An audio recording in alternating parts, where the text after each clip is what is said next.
It says we are going live. Hopefully the audio's good. Hopefully the audio's good. If the audio, let me know if the audio's okay. Hopefully I'm on the right mic. Otherwise it'll sound kind of goofy if it's not.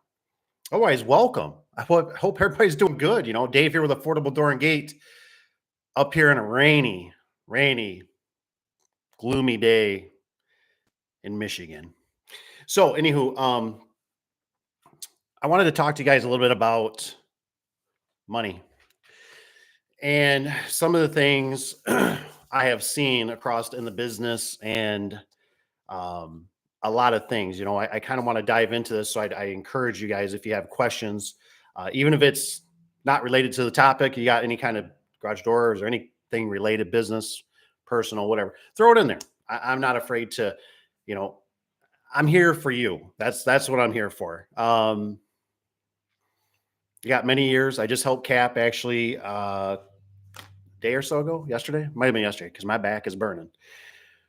Help him unload some doors at a job, 11-door job. I think they're probably 12 by 14s or 14 by 14s. And man, a lot of high lift.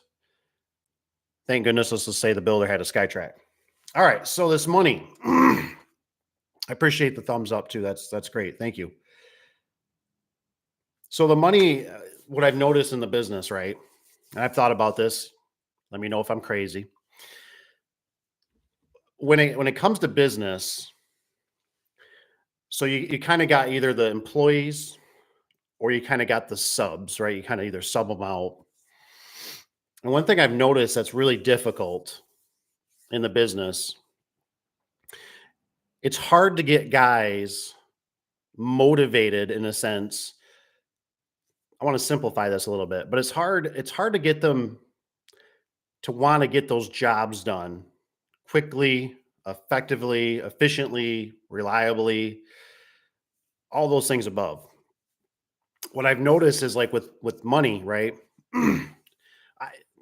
I I think of it as like this. Like think of a door, a swinging door on a car.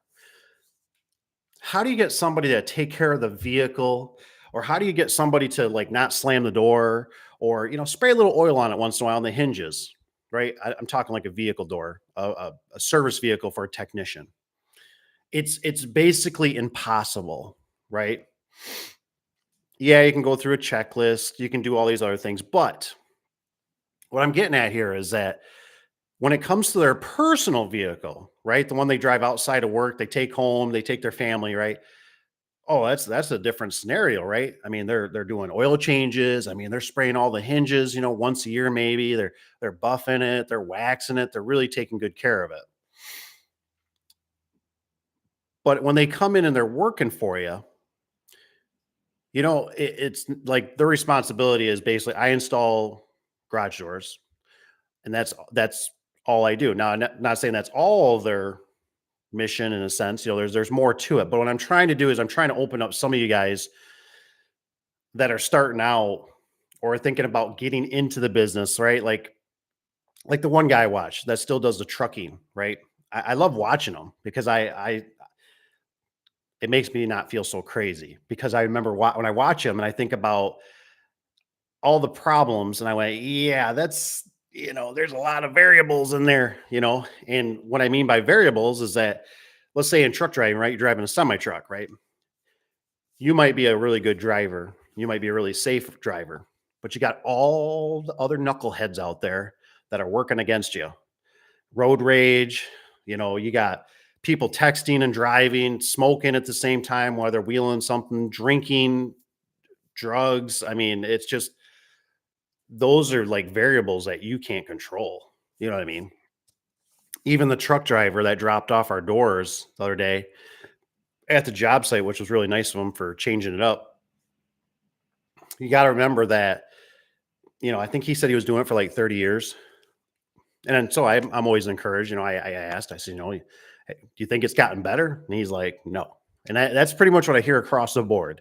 He's like, more distracted drivers. He said, ever since, people could text and drive, it's even got, quite a bit worse.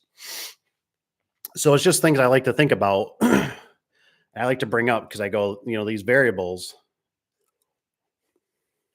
I made some notes, so I might drift over here for a second. Look, I got something jabbing me. Put that down. Oh, let's see. What's Mr. Tanner? Tanner's always got good stuff. I appreciate Mr. Tanner. Should make Mr. Tanner a moderator. He could tear it up. So yes, if it's not theirs, they don't care because they have nothing into it. Totally happened this week. Ooh. Says jump for a second here. It says just bought a '07 Chevy 2500, low miles. Ooh, good choice. And for my guys, and not 2 months, and they jackknifed. Oh, man. We had um we had a guy. He's a good dude. I don't think he watches the channel or anything, but he's a good dude. And I know it was a complete accident. But it's one of those things you always wonder if it was his, would he paid a little more attention but he backed up into our dumpster, which it's a tip one. So it's got those pipes that stick out that almost clip you every time you walk past them. And unfortunately he caught one and he put it in the back door and he punctured it, I think a little bit, but he did pretty good. I mean, it is what it is. It happens, but it's just, I've noticed this across the board with workers that it's been one of those things that's always puzzled me that I'm like, what do I got to do to make it? Well, what do I got to do? What do I got to do? And it's basically impossible. And that's why I brought it up as money controls everything, because when it comes down to their money and their vehicle or their house or their driveway or whatever it is, right? They're not peeling out, they're taking care of it, they're not abusing it, they're um, you know, hey man, this thing, it's getting close to an oil change. I want to take good care of it. And so what I try to open people's mind a little bit is that, you start going down this hole. And I don't know if, it's really tough because you either have to kind of get so big where it's kind of rolling on itself, or you just stay small kind of as a one, chuck in a truck type thing.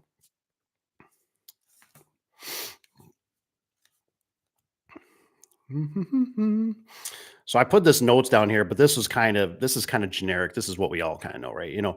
I put on here, don't buy extra things, cars, boats. So I think what I was trying to explain with that is with the money, it's real easy as a contractor to start getting roped up into, you need this now, right? I need this to make my life better. I need if I buy that new trailer, I have to keep painting this one. And you know, I think the contractor life is a real, how do I say it? It's really a portrayal. Like it's almost like a lie. And I think we do it to ourselves. I know, I've personally done it to myself, where it's like, I got to get that bigger truck. You know what I mean? I got to get that next scissor lift. I got to get, and the thing that what you don't think about is most of the time you're buying used. And sometimes, not all the time, you're buying somebody else's problems. Could be, you're taking, 50-50 shot. And so now you got to work on this stuff. You know what I mean? And nobody's going to take better care of it than you because you worked hard to pay for that 4, 5, 6, $8,000 lift. Nobody's going to want to, take the salt off of it or really take good care of it or not abuse it. Then you got the other aspect of it too, that people want to now use this stuff because they see that you have it, which sometimes is not it's okay if they don't abuse it. But I've had guys that, they need to use the trailer and, luckily now I got good guys, but before I didn't have good guys and they were doing all kinds of weird stuff and the thing would come back with busted taillights. And the one thing that always grind me the worst was that it's like, to me, it's never about the money. Yeah, sure, it sucks. It's $20 here, whatever. It's the time. I can make more money. I know how to make more money. That's easy to me, but I can't make more time. And I only have so much time in the day. And so it grinds me when I'm like, I got to change this taillight and you're the one that busted it out. And then it's, well, I don't think I did. I think it was like that, and it's like, what do I got to be like Enterprise here and, videotape the whole thing? So Mr. Chan says the trailer bent the bumper and bent the tailgate. Ooh, a bit. And all I got was a my bad. Oh. Even though the other guy was just sitting in the passenger seat on his phone, probably. Oh man, that's a bummer, man. I that's why another thing you have to think about in the business. I've experienced this. I learned this kind of firsthand. Is that you got to remember, like for us up here in Michigan, we get some really nasty days. We'll get some weather. Normally only 2 or 3 days the most that will get really severe bad weather where it's like, yeah. And so, like for us, what we've done is we normally consolidate. So either we do preventative maintenance in commercial buildings, we go inside where it's nice, or I've literally told the guys we're not working today. You know what I mean? We're going to cancel what's going on. We're done. Unless it's like an emergency, like basically tell the secretary, hey, if they got a door stuck open, it's a code red. They can't get it down. It's a heated building. Blah blah blah.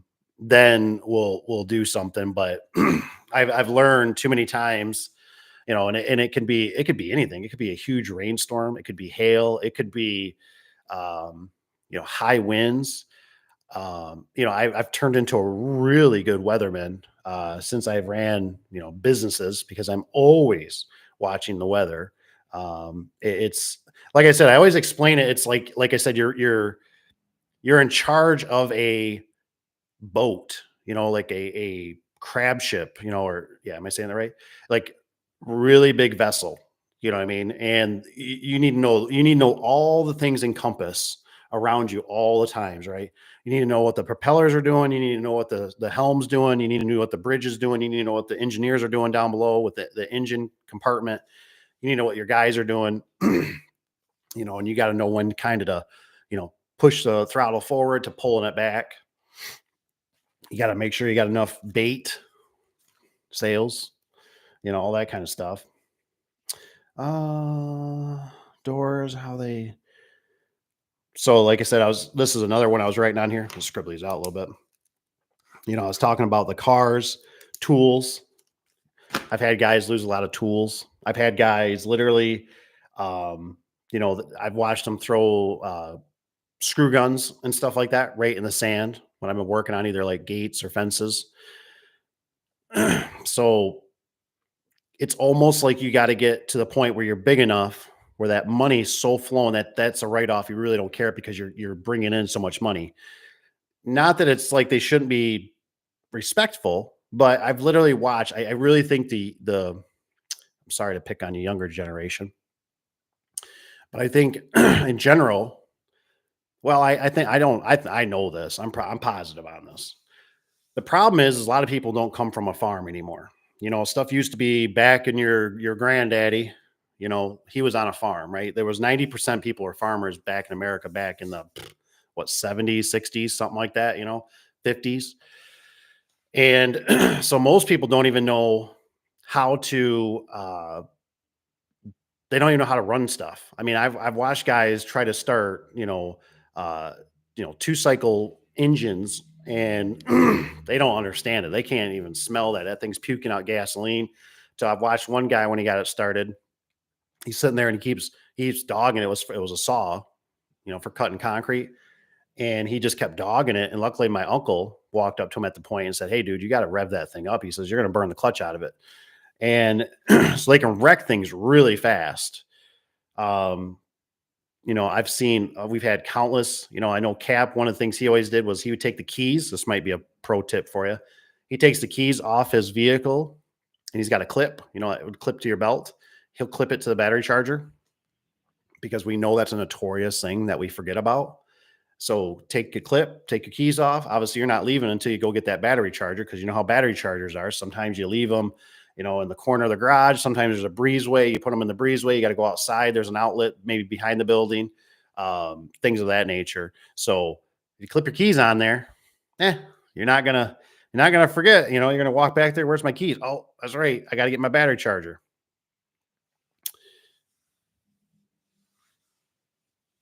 So Jacob asked, he says, what type of software? So we use Jobber and then we use QuickBooks. QuickBooks does a lot of our, I know she does what is it? The payroll. I think they use paychecks, if I remember right, for all the employees and stuff like that. And then Jobber.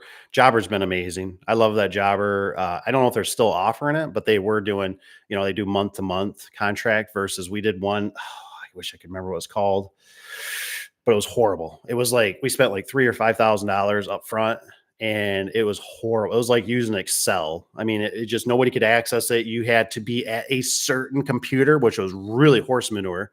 So you had to be at a certain computer to use it. And then it's like if somebody, I remember it was the secretary was linked to it to the one in the office, and if somebody literally touched the mouse on that computer, it would kick her off. And she'd be like calling me and she's like, did somebody touch the computer? And I'm like, no, I don't think. Oh, well, I'm sitting here and I just hit the table with my knee. Oops, sorry. It just knocked me off the program. So you got to be really smart with these places because they can kill you. I mean, they financially can kill you. And I don't know. So, I thought I heard somebody say something about House Call Pro. I haven't heard anything about House Call Pro, if people really love it or not. I know Service Titan. I mean, I've heard good things, but I hear it's really pricey. What's this thing doing? It's all freaking out behind me. So Service Titan is super expensive. Actually, maybe I'll turn this off. Looks like I show up a little better. Can I turn this off? Or is this going to stay? Is it good? It's good. I think it's good. Oh, son of a biscuit. Whatever. You guys let me know. Say, turn the TV off, leave it on. I think it's in California. It's people walking on the beach line or something. Great stuff, Chief. I appreciate watching your videos. Well, that's cool. I appreciate you being here for sure. Like I said, if you guys are starting or anything, or you're seasoned vets or anything, like I said, I come on here basically. I ramble, but I do it for you. I'm just trying to give you as much knowledge as I can. So ask questions. Like I said, it can be something simple. It can be something kind of in depth. I don't care. I just, like I said, I do it for you because I want you guys to be smarter and better than me and don't make all the same mistakes that I did, because I made a lot. And I didn't have this. All right, this thing's getting turned off. Had enough of you. Knock it off. Now it's going to have a glare. Oh, heck no. See if that works. So nice and cozy now.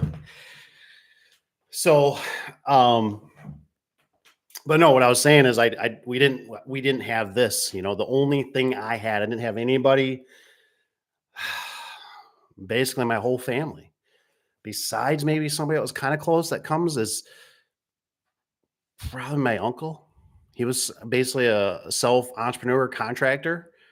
And he taught me a lot of street smarts. I mean, a lot. And I'm forever grateful for that, because he always did it out of the bottom of his heart. And that's why I come here, because I just you guys, I always put my email in the description. Some of you guys got my phone number. Some of you guys show me some pictures and stuff, which is awesome.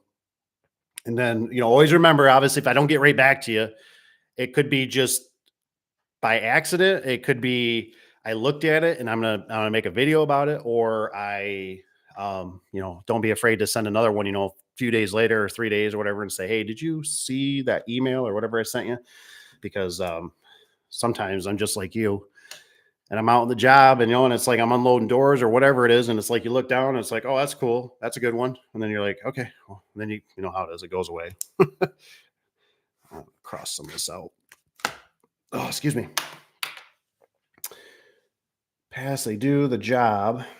They have the right tools for the job. All right, so that's another one. All right, so let me throw this one out there. So when it comes to the money, this is really tough. This is something that's really important, actually.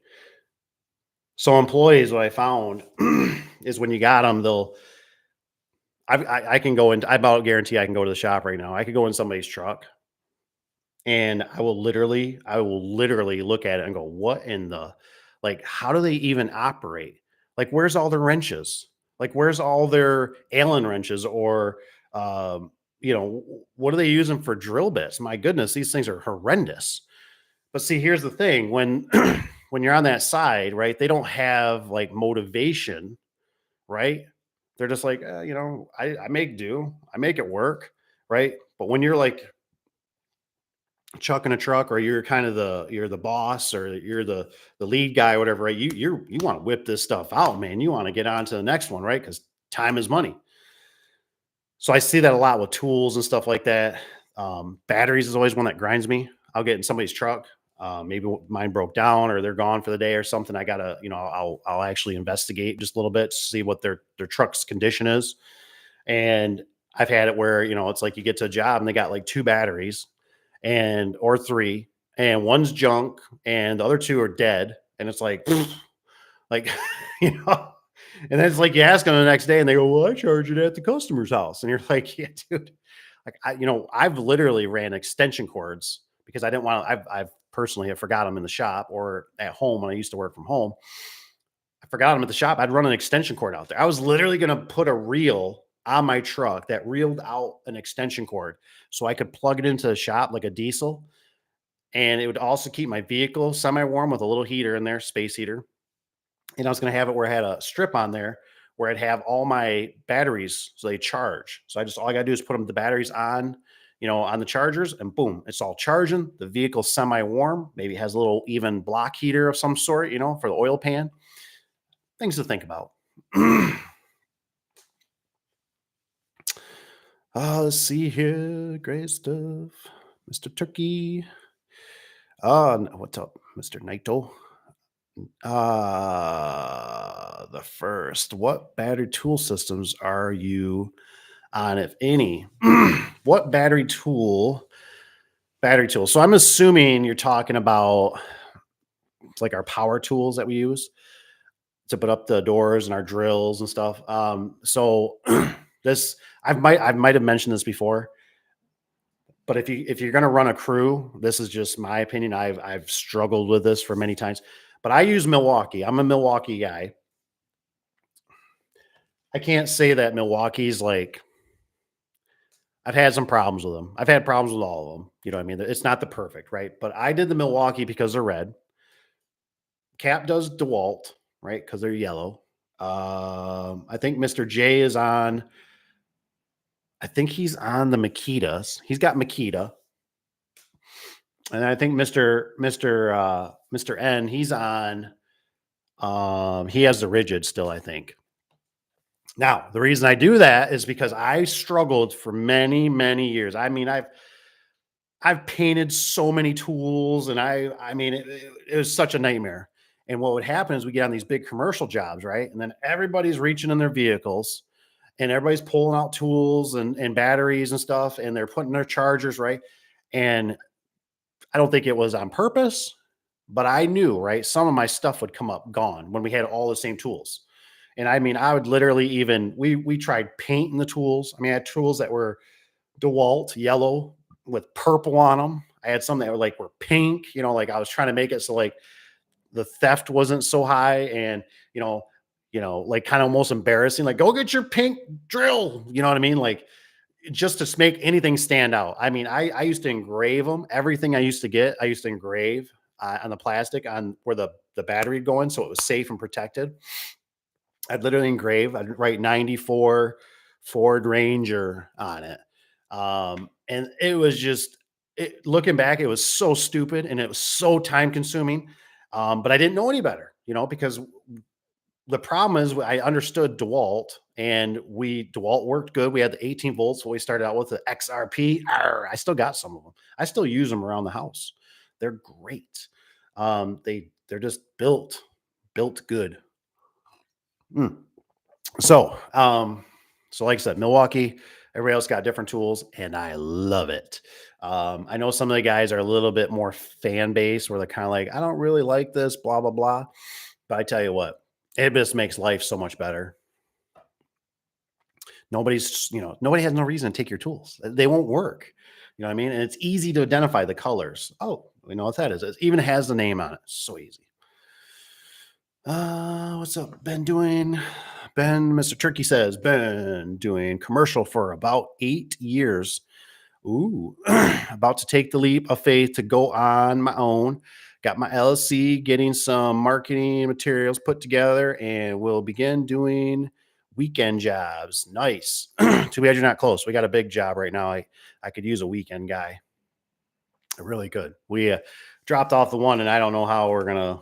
Like I said, I don't know how the guys are gonna. I was thinking about jumping in there and trying to help them, but and what's the crummy part is we went to the job and we get there and one of the foremans there was telling me that he goes, yeah, he goes, unfortunately, he goes, over the weekend, he says we just had our tool crib, their enclosed trailer broken into. It had basically $10,000 worth of material or tools stolen. And I'm like, and what really got me is they said, yeah, they took I think it was Donnie or something. They said, yeah, man, they says they took Donnie's boots. And I said, they took Donnie's boots. I said, how could they take Donnie's boots? I said, how's Donnie supposed to work? I said, you don't take another man's boots. I said, that's like a death sentence right there. That's a bullet, buddy. You took the power tools. That's bad enough, but you took a man's boots, so he could work, make some money for his family, and put some bread on the table. No, no, no, no.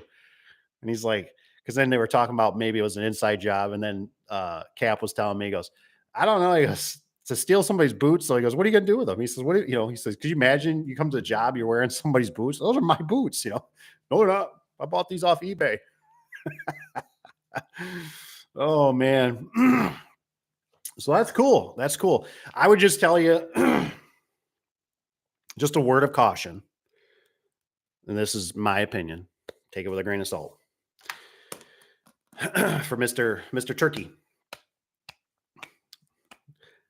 I'm surprised things haven't popped yet. I really am. I really am. And I hope they don't, but I would be very cautious right now about making any moves. I think everything's really inflated. I think the stock market is doing something. I have no doubt that we're in this election year and things might be being propped up to make things look good. And I just hate to see you do what I did. And I started in the 06 and we were 50-50. So I mean, I see you said you're in commercial, which is good. But it got real. Like I went into it for, I don't know, I was into it for maybe, I don't know, a year or something like that, year 2 or 3. And I had to go back and get another job. It dried up so bad. And then to top it, we had this one customer that neglected to pay us, $10,000. And so if it was me, boy, I'd be sticking with that job. I would be do your weekends, do your nights, and the thing is like it's really tough because the thing is that, like for me, it was Monday through Sunday. You know what I mean? Just for years to get the business where it's at now. And I always talk about this before. Like, I don't think I would go down that road again. I think there's other ways because you ever notice in contracting, like I'm doing a job right now and I'm going to see if I can pop it up. And it's a little different, right? There's like a fence, there's a gate, but they got an ornamental fence attached to it. So they want that fence to stay because it says their name on it. It's a really nice fence or gate, whatever you call it. It's attached to the gate. So it's a little different for me. I'm like, it's kind of fencing, it's kind of gates. They want stuff removed, blah, blah. But anyways, I mean, I tell you what, I mean, this is like, let me see here. I mean, this is like right here. I don't know if it's going to show up. Oh, of course not. Got too much light or something. This is a list. I don't think it's going to show up for you guys. I apologize. Every one of there it is, right here. Every one of those is a line item of stuff I need. I got on here, I got laser with tripod, yellow bag for filming, because I got to include you guys. I got purple straps, lift gate, and come along. I got postal diggers plus shovel, spade, and flat shovel. hard rake, soft rake, because I'm going to tear up the ground. Bandsaw with extra blades. See, all those are the things. Like you can bring the bandsaw, but you blow the bandsaw, right? You blow the blade up on it. Where do you even get one of those? I can't even get them from Home Depot, I don't think. I think I looked there one day and they're like, oh, we don't carry those or something. Maybe it was a grinding disc or something too. I don't know. I have to order those things offline. There's so many things that can just shut you down. This job doesn't have power. And so I got to bring a generator. I'm going to bring the power packs. I like the power pack. I like what it does with the welder. I got to bring a wheelbarrow. I got to bring a hoe to mix the mud. And I got to bring orange cones. I got to bring red caution tape. I mean, there's just so freaking much that goes in. And I guarantee I will get to the job and I will literally go, crap. And I'll probably forget something that was a key, like a key something. You know what I mean? Just a lot of variables. And you don't, I guess it's easy when you got money, right? You ever think about like when you have to sell a car, right? I'm sure we've all been there. I know I have been there many a times actually. You know, you sell a car because you're desperate, right? You're like, I got to get the money. I got to get the money. I shouldn't have bought this car. It's running me dry. I bought another car and now I can't. I really need to sell this car. So you get like the first person, you might say, yeah, and the second person, you're like, you got cash, and they're like, yeah, and they already offered you $1,000 left. You're like, all right, fine, I'll take it. That's how business is. You know what I mean? Because once you go out on your own, I mean, you're just scrambling, man, and you can you can be your own worst enemy because you'll take in these jobs that weren't good jobs. You'll start driving too far away, and then when you're whatever 20 miles out or something like that, 50 miles out, you'll get that phone call for that person that was right in town. That was a sweetheart deal, and you're like, fudge. You're like, I'm sorry, but I'm stuck here. I can't get to you. And then even what you do is you try to accelerate it, right? You're like, I can do it. And they're like, you can be here in like 2 hours. Yeah, I guess that'll work. And they don't flip and care, right? All they care about is they know somebody's going to come to save them. So you bust your hiney, right? You get the job done, whatever. You're all sweating and, your knuckles are all busted up. And then you fly down the highway, right? You're hoping that you don't get pulled over by a state trooper or a police officer, or the sheriff or whatever. You go flying down the highway, right? And then you're calling them. You're like, I'm almost there. And they're like, oh, we already got somebody. And you're like, no, what? Like you couldn't text me that? You couldn't let me know that? Like so you got to be a little bit careful. Uh, Let's see here. Says thanks. I've heard good things about Jobber. I wish I knew. I wish I could tell you what we're paying for Jobber right now, but I don't know. I don't know. But I tell you what, I haven't heard one since we went on Jobber. I haven't heard one. I mean, when I click on it, it's like something I understand, and I'm very like. I tried explaining this to everybody at work. Like I was like, I have to understand it because if I can understand it, if we have a temp that comes in, if we have a just almost like a grunt worker that's temporary, like I need it to be like the way I look at it is I want it to be like Google. Like everybody knows my kids know how to use Google. I know how to use Google. Like it explains everything for you. Push this, do this, and get this. That's how I want things. And I like that it's colorful, it's animated. I like I can put pictures in there. I like that you can I just haven't heard since we got it, not one complaint. Not one. Just like it just and that's what I'm all about. I'm like, that's worth the money, man. I'm game, and it wasn't super expensive. It was no contract, which was great. So they really do a good job. I think there's a couple other guys I watch. They're using it. They seem to be happy with it. Does all our processing. I can't think of anything. I feel like we got all the bugs worked out for the most part. I like that it'll pop up emails. So like I'll see like the secretary if they're what they're doing for estimates out there. They'll tell you it's like it gets you excited because it'll tell you like it's been approved. So it's kind of like, oh, cool. Says I heard.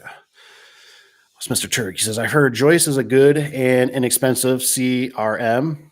Could be. I don't know nothing about the Joyce or just Joist. I don't know. They could be. I'm sure there's a lot. Um, and there's nothing I can really tell you to say like, oh, for sure, Jobber, has done this or done that. I just know everything's been real consistent, and that's what I'm all about. I like that the app. I don't even know if I still got the Jobber app. Let me check here. Please hold. Let's see if what it pulls up, if it even pulls up. I don't know how much I can show you without getting in trouble. Oh, oh, your day at a glance. Six. So it tells me there's 6 visits worth 17K. Uh, there was something late approved. I mean, it tells you all kinds. There's a worth approved on here. I mean, it's just simple. 83 visits completed, like 807 out of the 17K. I don't know exactly all, but there's just so many. Let's show up here without getting all blindsided. I don't know. It's just super. I can go to my schedule, which I love. I can see what the other guys' schedule, so we can all communicate from this. Um, it's just amazing. It's just amazing. I love that the secretary can punch it in here. I love that I can click on it. It'll do directions. It even got a text app on there where I can hit like, let the customer know right away, like, hey, I'm coming from a bogus number. So they can't have my personal number. But I'm kind of old school. So I still like personal. Like I type my number in and text them directly.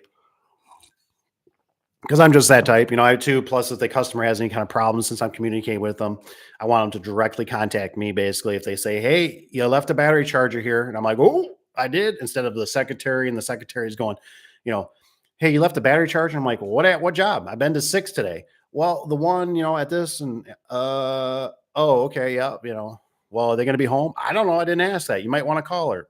All right, where I just rather have the direct communication. Because, like I said, nowadays with technology, if they do something bad or whatever, I'll just put them on the block list and say, hasta vista, baby. Uh, appreciate your transparency. Well, that's cool. Through these videos, working on opening my own business with your help. Thank you. Oh, that's sweet.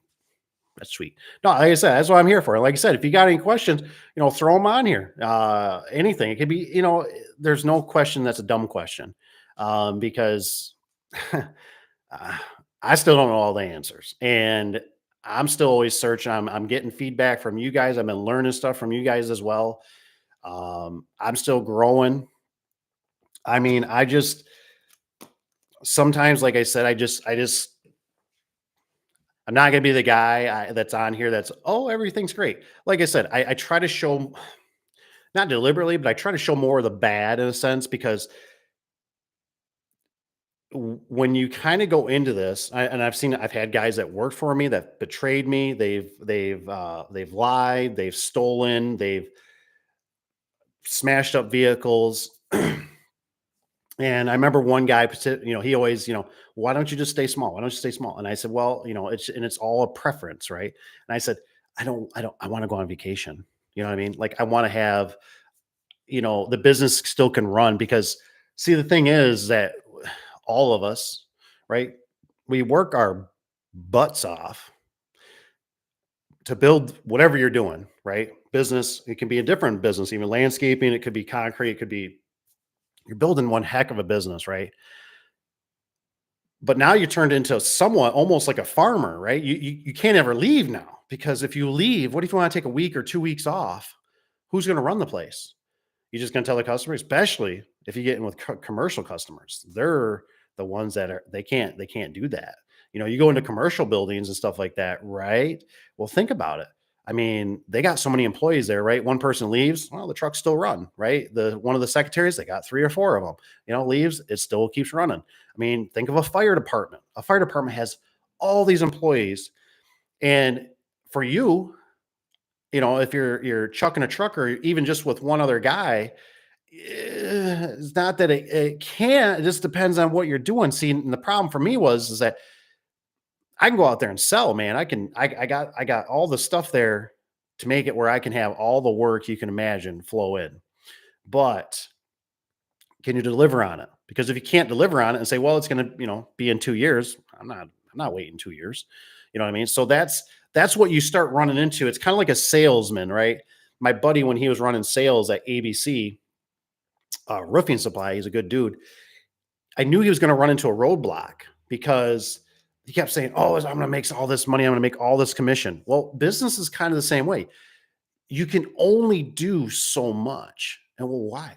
Well, because either you have to hire more help, which more help normally becomes kind of more problems. I can't show up today, boss. I'm not feeling good. More expenses, more vehicles, more maintenance. So then you got to keep this thing moving, right? So it gets to be kind of that teetering point. You got to find where the balance and the sweet spot is for you. So just don't get too big for your britches. But see, like for me, right? I like the real estate. I like the rentals because then they're stabilized. I'm like that insurance. You all pay insurance, or you're going to if you don't. The insurance guy's got it made, right? You go in there, right? He's got all these policies out there, right? You got to think like that. Think like the insurance guy. So the insurance guy's got all these policies. You come in, I need insurance for my car. You seem to have pretty good rates. You're nice to me, blah, blah. I'll go with you. Right now, every month, you're paying. Might go up a little bit, never goes down, never. Always goes up, but it goes up until a point where either you hit the breaking point and you're just going to go to another one, and that guy's already got multiple clients. So the other guy loses you, whatever. Probably somebody else comes in because they do the same game, right? They're going to give you a low offer, and then 3 months, 6 months, whatever, they start raising it $5 here, $10 here. But anyways, what my point is that, like the insurance guy, right? I mean, think about it. I know they got problems. Trust me, I never ran one. They got their own claims and they got paperwork, right? But it's it's on a piece of property. It's got its own building. It's, the phone shut off. That's very common, right? We don't expect that we're going to call 6 o'clock and get State Farm or Jake on the phone, right? The guy literally is on the TV, right? That's not going to happen. That's just not very common, right? Not to say there's not somebody that's going to answer. That's probably not going to help you much.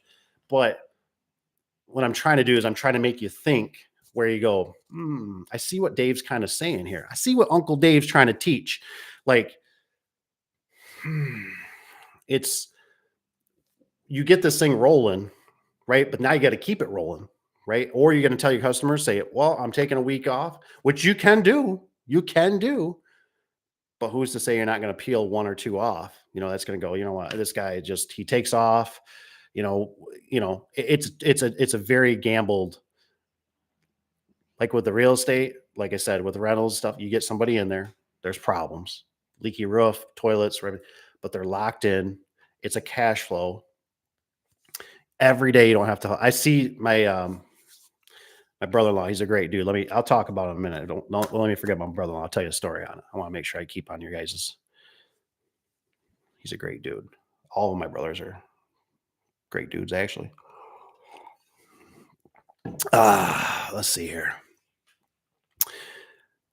Dun, dun, dun, dun. I will be doing some resis to hopefully keep busy in the beginning. Whoa, so that's the thing, Mr. Turkey. That's what I'm a little bit afraid of, actually. It's not bad to do residential, right? Residential is good. But you have to remember that residential is the most easiest to break. Their 401k starts dropping, the stock market starts dropping. Everybody, including myself, right? We're broke, right? We're all on this fictitious money, right? We have a house that keeps going up in value. Oh my gosh.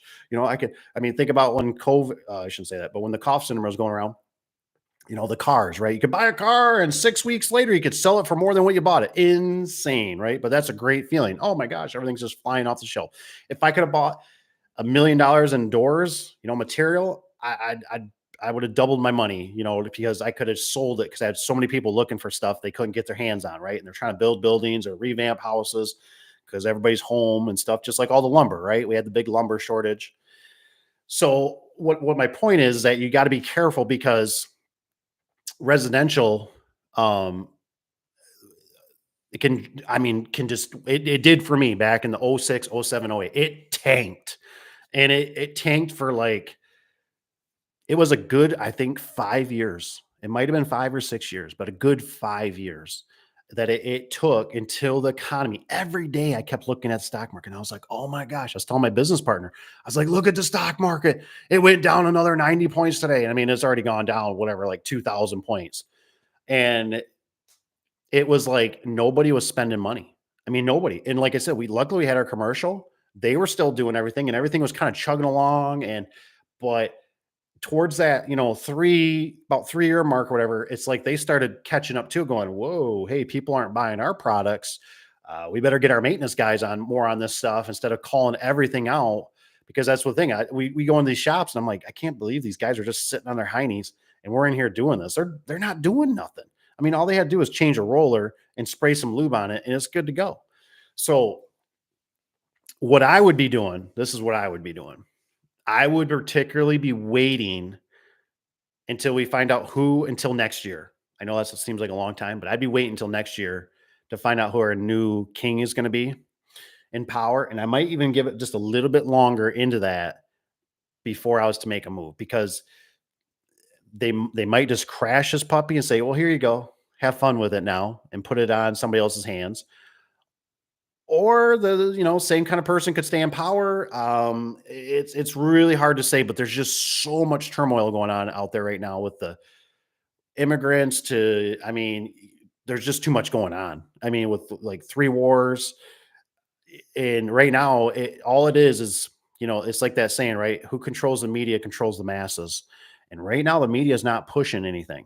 But we already had another bank closure out there in New York, and I think a lot of these banks actually are in trouble, and we could see more progress. And so I just say that to put it out there as I'd use caution, because I hate for you to jump into it like I did, and I had to go get another job. I had to go back to one of my old jobs, and it was to ride it out, just to make, because I had another guy, which is my business partner, and he didn't want to do any extra work. You know what I mean? He wanted to be from like 9 to 3, and so I had to. My problem was that my window is you know 8 to 5 roughly every day, right? I can't extend that. So I needed another guy to work either with me or at a different job site 8 to 5, because I just couldn't work there later, right? I couldn't tell him, hey, can I work here at 7? No, we're closed. There's nobody here. You know what I mean? So I had to keep him going, but I had to work at nighttime. Basically, my wages at night paid for him during the day. You know what I mean? As I kept this business going, as I was paying off this $10,000 debt that this guy stiffed me on. So it's oh yeah, that's right. And on top of it, I was a co-signer. I was a co-signer for my ex-wife, and so she was screwing my credit horribly because she had student loan debt, which you cannot bankrupt on. So it's really tough. It can be really tough. Now, if you're flush with money, your house is paid off, the vehicles, you got, let's see, what would I even say if I was to start? Because I ended up lucky. I had an investor. So I had a little bit of money, not a ton, but I had some money to be able to be invested in the business. Um, but if you were to tell me, say, what do you need to be for working capital right now? I would say probably 30,000. That might be a little high. I'm thinking with a worker or two or three, but I would say like 30,000. That's just mine working. You need that to buy material. You need that so you can wait 30, 60. Some of these places don't pay till 90 if you're doing commercial. See, commercial is always really tricky because commercial can almost be better money, but you're waiting longer for your money. And so you can peter out really fast because you start doing this commercial and then you start getting these guys that go, well, hey, I need a new door. Well, that new door is, $2,000-$3,000, right? Well, now you're sitting on that. So it's a really in where residential is quick cash. You know what I mean? Like you're going to get paid that day. You're going to, I need payment of some sort. Um, so it's a weird balance. I've never found out the perfect, but I like the 50-50 roughly. Um, Dun, dun, dun, dun, dun, dun, dun. What do we got here?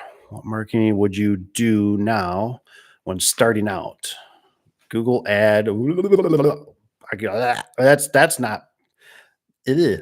A Google ad is 150 per click where I am at. So looking for cheaper alternative. 150. Mm. So it's. I might sound upset. I'm not upset. I'm getting fired up because I think this stuff is getting ridiculous. I really do. I mean, I'm sick of hearing about this Google charging this much. I'm sick of hearing about how much Facebook charges. This stuff is, in my opinion, getting out of hand for people starting out. This is ridiculous.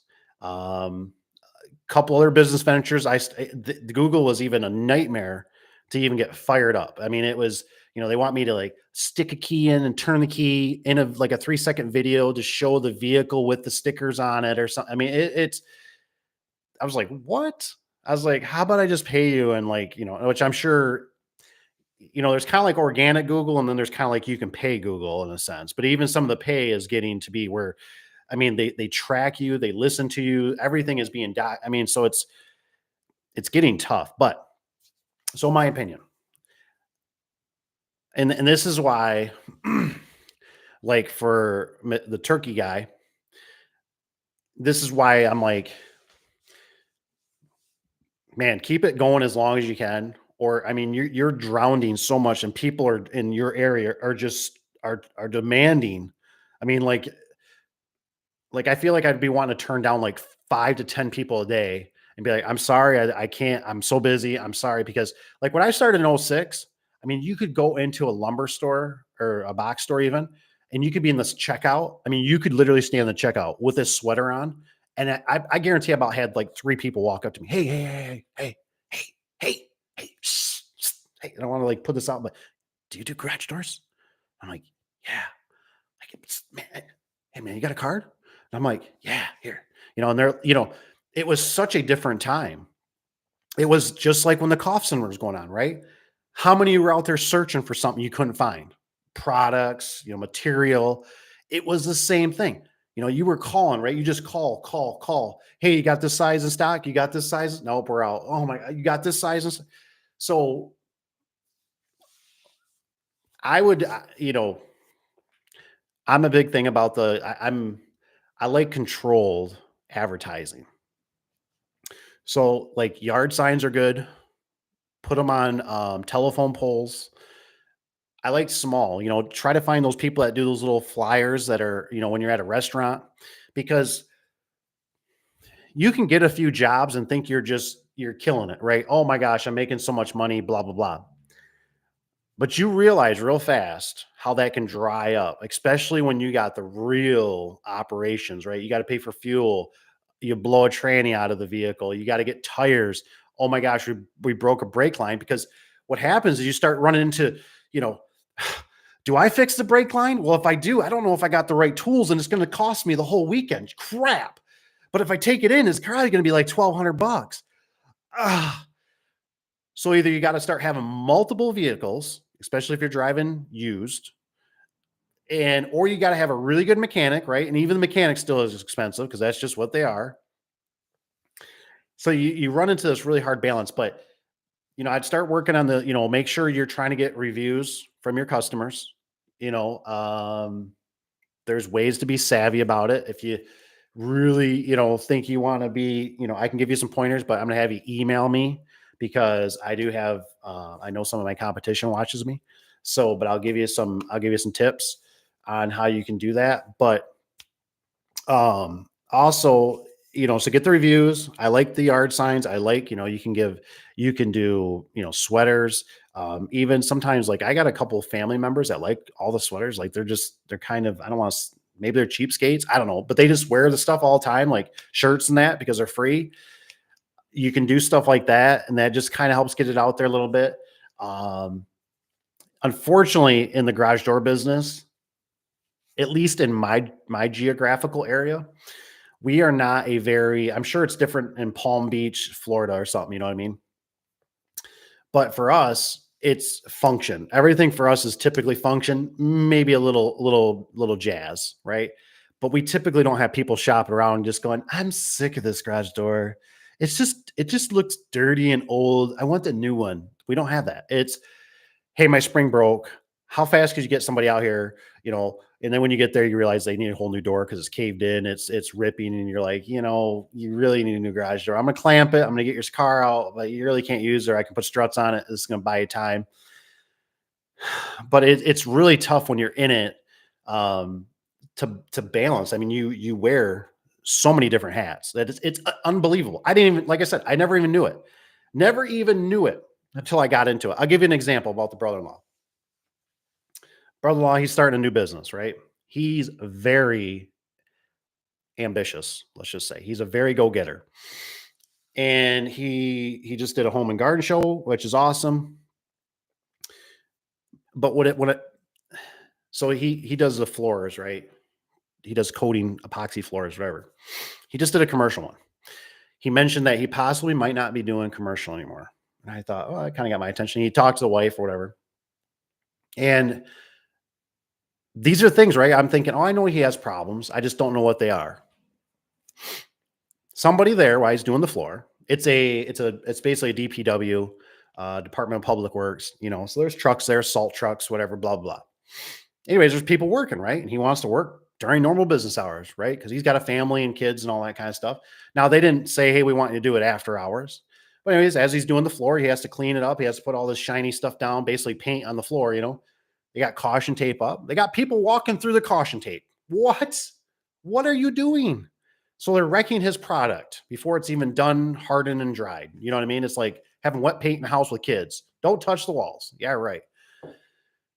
Then comes to find out, right? There's a particular lady there that has some kind of rash. She's really irritated with certain things, right? Well, everything he's using supposedly is basically like organic. It's safe. It's basically like paint for your house. And she's starting to feel the rash, so she has to go to the hospital. What? Come on, guys. I mean, think about it. What? This person's got to go. I mean, as a business, I mean, you're freaking out, right? Oh my gosh, am I going to get a hospital bill? Is she going to come back and they're going to say, yeah, she tested positive for, you know, something in the air. She's either going to have to be off. Now the supervisor comes out. You guys can't be doing this. Can you guys do it at nighttime? Or they even ask, can we do it at nighttime? And they say no, because now we got to pay somebody overtime. There's so many variables that go into this stuff. And I don't think you see it until you run it, right? And so I just, I always kind of like make sure you're kind of flush with cash. I basically really wouldn't have, any debt, honestly, unless it was maybe a house. Um, and then, because there's going to be a transmission that blows out. You're going to blow a tire out. You're going to, there's things that happen, just happen. What's it say? Some resis. Let's see, busy in the beginning. But yeah, you got to do what you got to do. Like I said, if you can do it, like I said, take whatever you can. We had a job. We just, Cap was telling me, he goes, it's almost out of our service area. And this particular customer, we've done stuff there before for the builder and stuff. And then she has us do stuff, and she's, how do I explain it? You guys probably know, but she's a nice lady. She's a pretty lady, but she's got a nip to her, man. And she is very, very picky. Very. I mean, door colors, doing additions, everything. And I've kind of grown to really almost not like her so much, because it's like up front, it's all, oh, that'd be great. That'd be great. That's good. And then it's like you do it and it's email after email after email, problem this, problem that. We're having an issue, and it's like, and then the place is always, it's always evolving, right? There's always, like, you go there and you're like, why is there all this machinery or all this packaging crap in the way? Like, what the heck? And so anyways, we lost the bid, right? And I was telling Cap, and he was just explaining that he just wanted to vent a little bit. But he was like, I'm surprised, because the cost of this would be, and I'm like, let him have it, dude. I was like, let him have that. Customer is already kind of like out of our service area. And I told him, I said, I would particular with my as of right now, as of 2024, I'd rather stay local. I'd even rather do more residential. And I said, and keep our commercial customers happy. You know what I mean? Because I cannot tell you how much of a burden it is. And you don't know this from the beginning, but it's a huge burden when you travel. Because if you forget something, it's more time on the road to pick up a nail and get a flat tire. It's more, you need to do oil changes. It's more wear and tear on the pistons and the engine and the transmission. It's more road time to catch up a rock that chips your window and now it cracks across. It's more time to hit a deer. It's more time for everything. That's why normally house insurance is cheaper than car insurance, because your car goes up and down the road and you got a bunch of crazy people around you. But your house is pretty much stationary. Kind of the worst is you're going to catch it on fire. That doesn't happen a lot, thank goodness. But you in your area hear more car accidents than you do house burnings, typically. And so you just, all that time is like a hidden tax. So you have to be really careful because you won't notice it, right? And you go, "Oh, it's cool. We made 600 bucks off that job. We did good." Or we made 1,200, 2,000, whatever it is, right? Yeah, but what did it cost you? And the problem is, what you're not thinking about, which most guys don't think about, I didn't think about, is that you go, "Okay, well, yeah, we can do it in a day." Okay, go. You do it in a day. And even the best technicians, aka me, no, I'm just joking. I'm not the best technician. But even myself, I have service calls or I have warranty issues or I have a customer that screws something up, an employee, right? And all they do is they call and it's a dock plate that's lifted up or they hit the photo eye. And now you got to go back. And are you going to bill for it?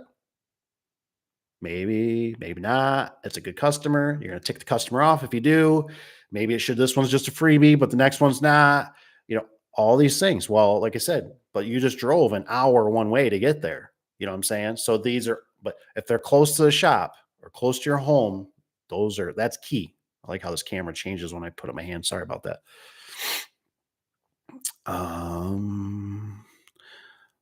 Marketing, what'd you do? So, like I said, I got off the marketing. Sorry, but anything that you can pay, that you can physically see, that's what I would start doing. And what you have to understand is that you're not going to see something produced probably right away.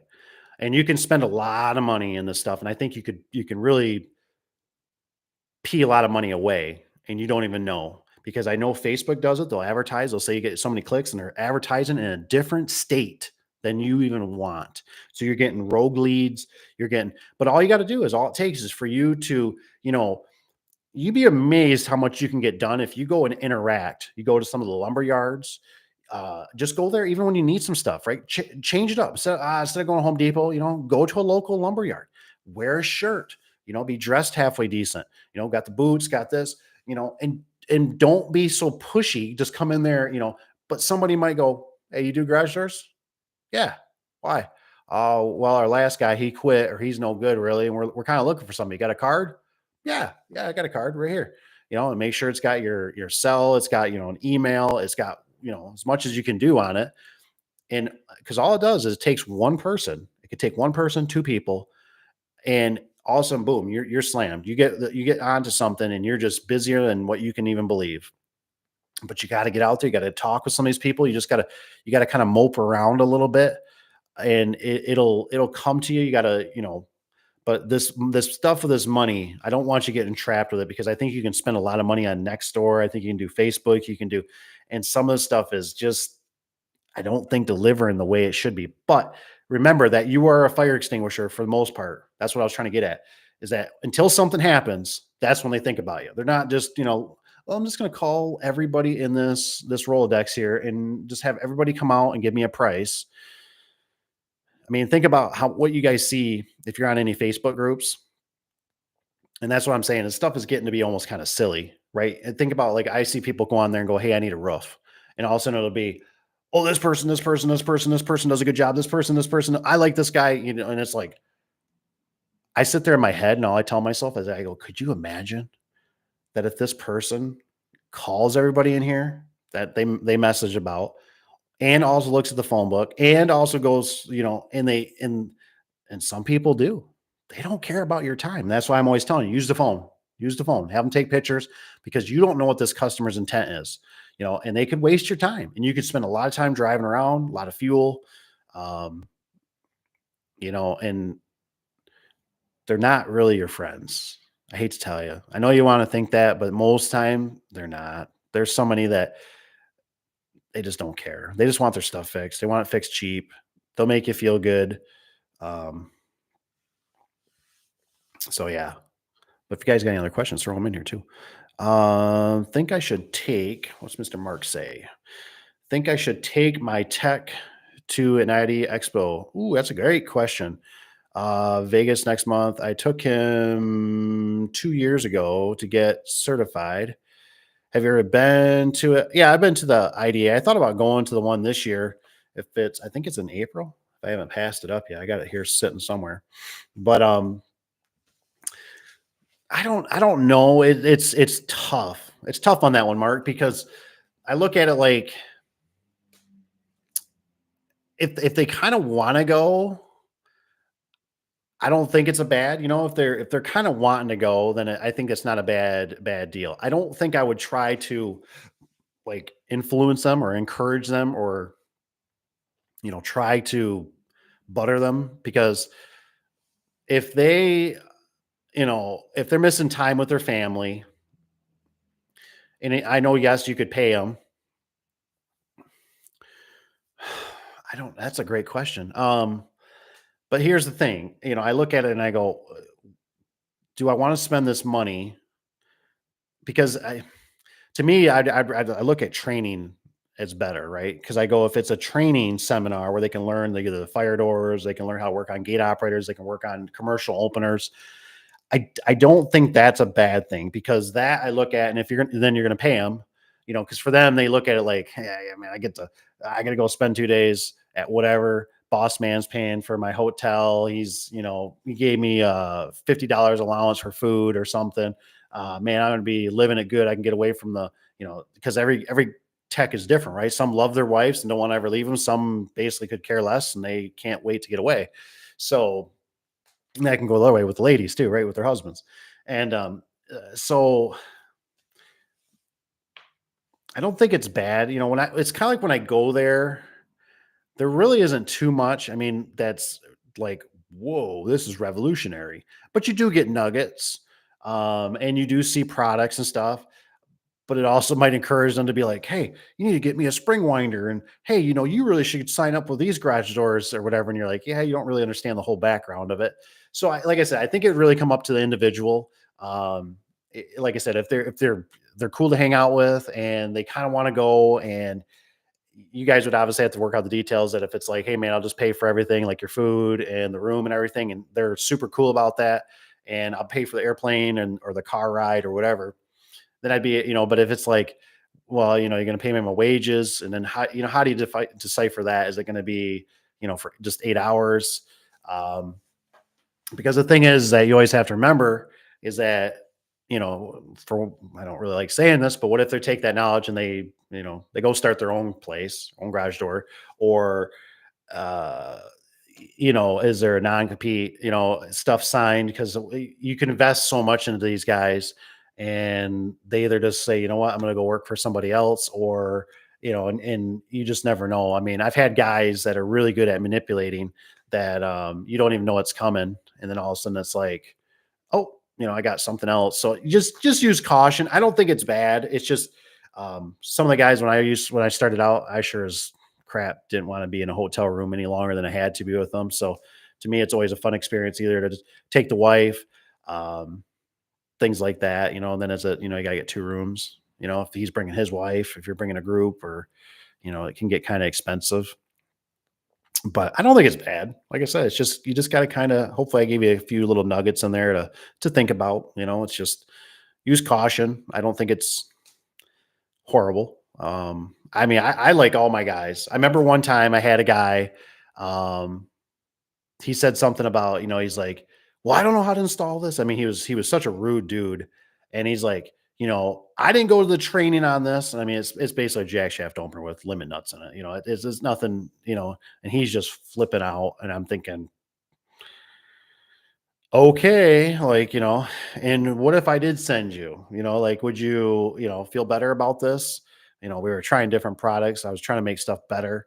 I've always realized that, like I said, it's a lot of kickback. That's how I always think of it. It's like shooting a rifle. You have good intentions. You're on the target. You think, man, I'm gonna make this kill. I'm gonna like provide for our family, our extended family, which is employees and stuff like that. And you pow, man, the gun has blowback. It's also, man, now your shoulder's hurting. That's what it feels like a lot of times in business when you do things. It's kind of like that whole no good deed goes unpunished. Um, it's just weird like that. I don't know how to. It's sad sometimes. Holy cow, we got Mr. Rich. Mr. Rich, cheers. I even got an affordable door and gate cup today. I'm styling. We had these made. I forget what we had these made for. I don't remember. I think we knew a lady that did it or something. So we were just trying to support small business. So it's pretty cool. So Mark said, let's see here. Says, I'm thinking I should. Yes, attack. We covered that. And then Mr. Rich jumped in. Says, I'm getting door hangers and offering free tune-ups for new customers when uh, when their flyer close to existing jobs. So, you know, nothing ever hurts. One thing I wish I would have done a little bit more, and it had more experience with, was doing the mail flyers, because it's like you can make a flyer. I don't know exactly the details of this because the post office is basically government. They don't do crap. So you'd have to make them, right, and you make a bundle of them through whoever your graphics or paper printer person is, basically. And you can take there, and they probably got a certain size, but they're pretty cheap. I forget what it was. It was like pennies to get them delivered to so many households. And I was really close to doing it, and then I backed out, and then the business just basically took off, got busy, and we haven't looked back since. But I would do that because it might entertain it, right? Not that the door hangers are bad, but I never had good luck with them. It's it's a hard balance. I don't want to discourage you, because when you're starting out, you got more time than you know what to do with, right? So you better be out there putting up door hangers, putting out some yard signs, putting them at the corners. Sometimes you gotta build excitement, and um, and like I said, it's tough because what I found out is I would go, I when we were driving to certain customers, right? I would see a door and I go, man, they need a new garage door. You know what I mean? And what I found out was that typically that person already knew they needed a new garage door, but they needed a roof before they needed a garage door. And they were broke. They didn't have the money. And when the time did come, they didn't save my stuff to actually perform it. Does that make sense? So like like I said, my opinion, in our business, we've been around, like I said, we started in '06, so we've been around, whatever, 18 years. We got so many stickers on so many garage doors, and we have the physical location on a very busy road. Where our roots are so deep in this community that we're just becoming a common name now. Um, and but also those people that don't know who we are, right? They typically go to Google. That's where everybody goes to now. So they're mostly going to Google, maybe Yelp or something like that, right? But I mean, how many people you ever hear say, "Go, hey, go Yelp that"? It's always go Google it, see what it says, see what Google says. Um, so that's important. But like I said, all it takes is for you to get off with, some people. I'm not a big real estate. I don't like real estate agents. I think there's some. I'm not saying all of them.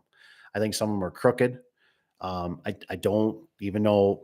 I believe in the church. I don't like the church because it doesn't have one decision maker. I just went to this one. Luckily, it's like no money involved. And they said, well, we have to talk to one more person. And I was like, Oh my gosh, here we go.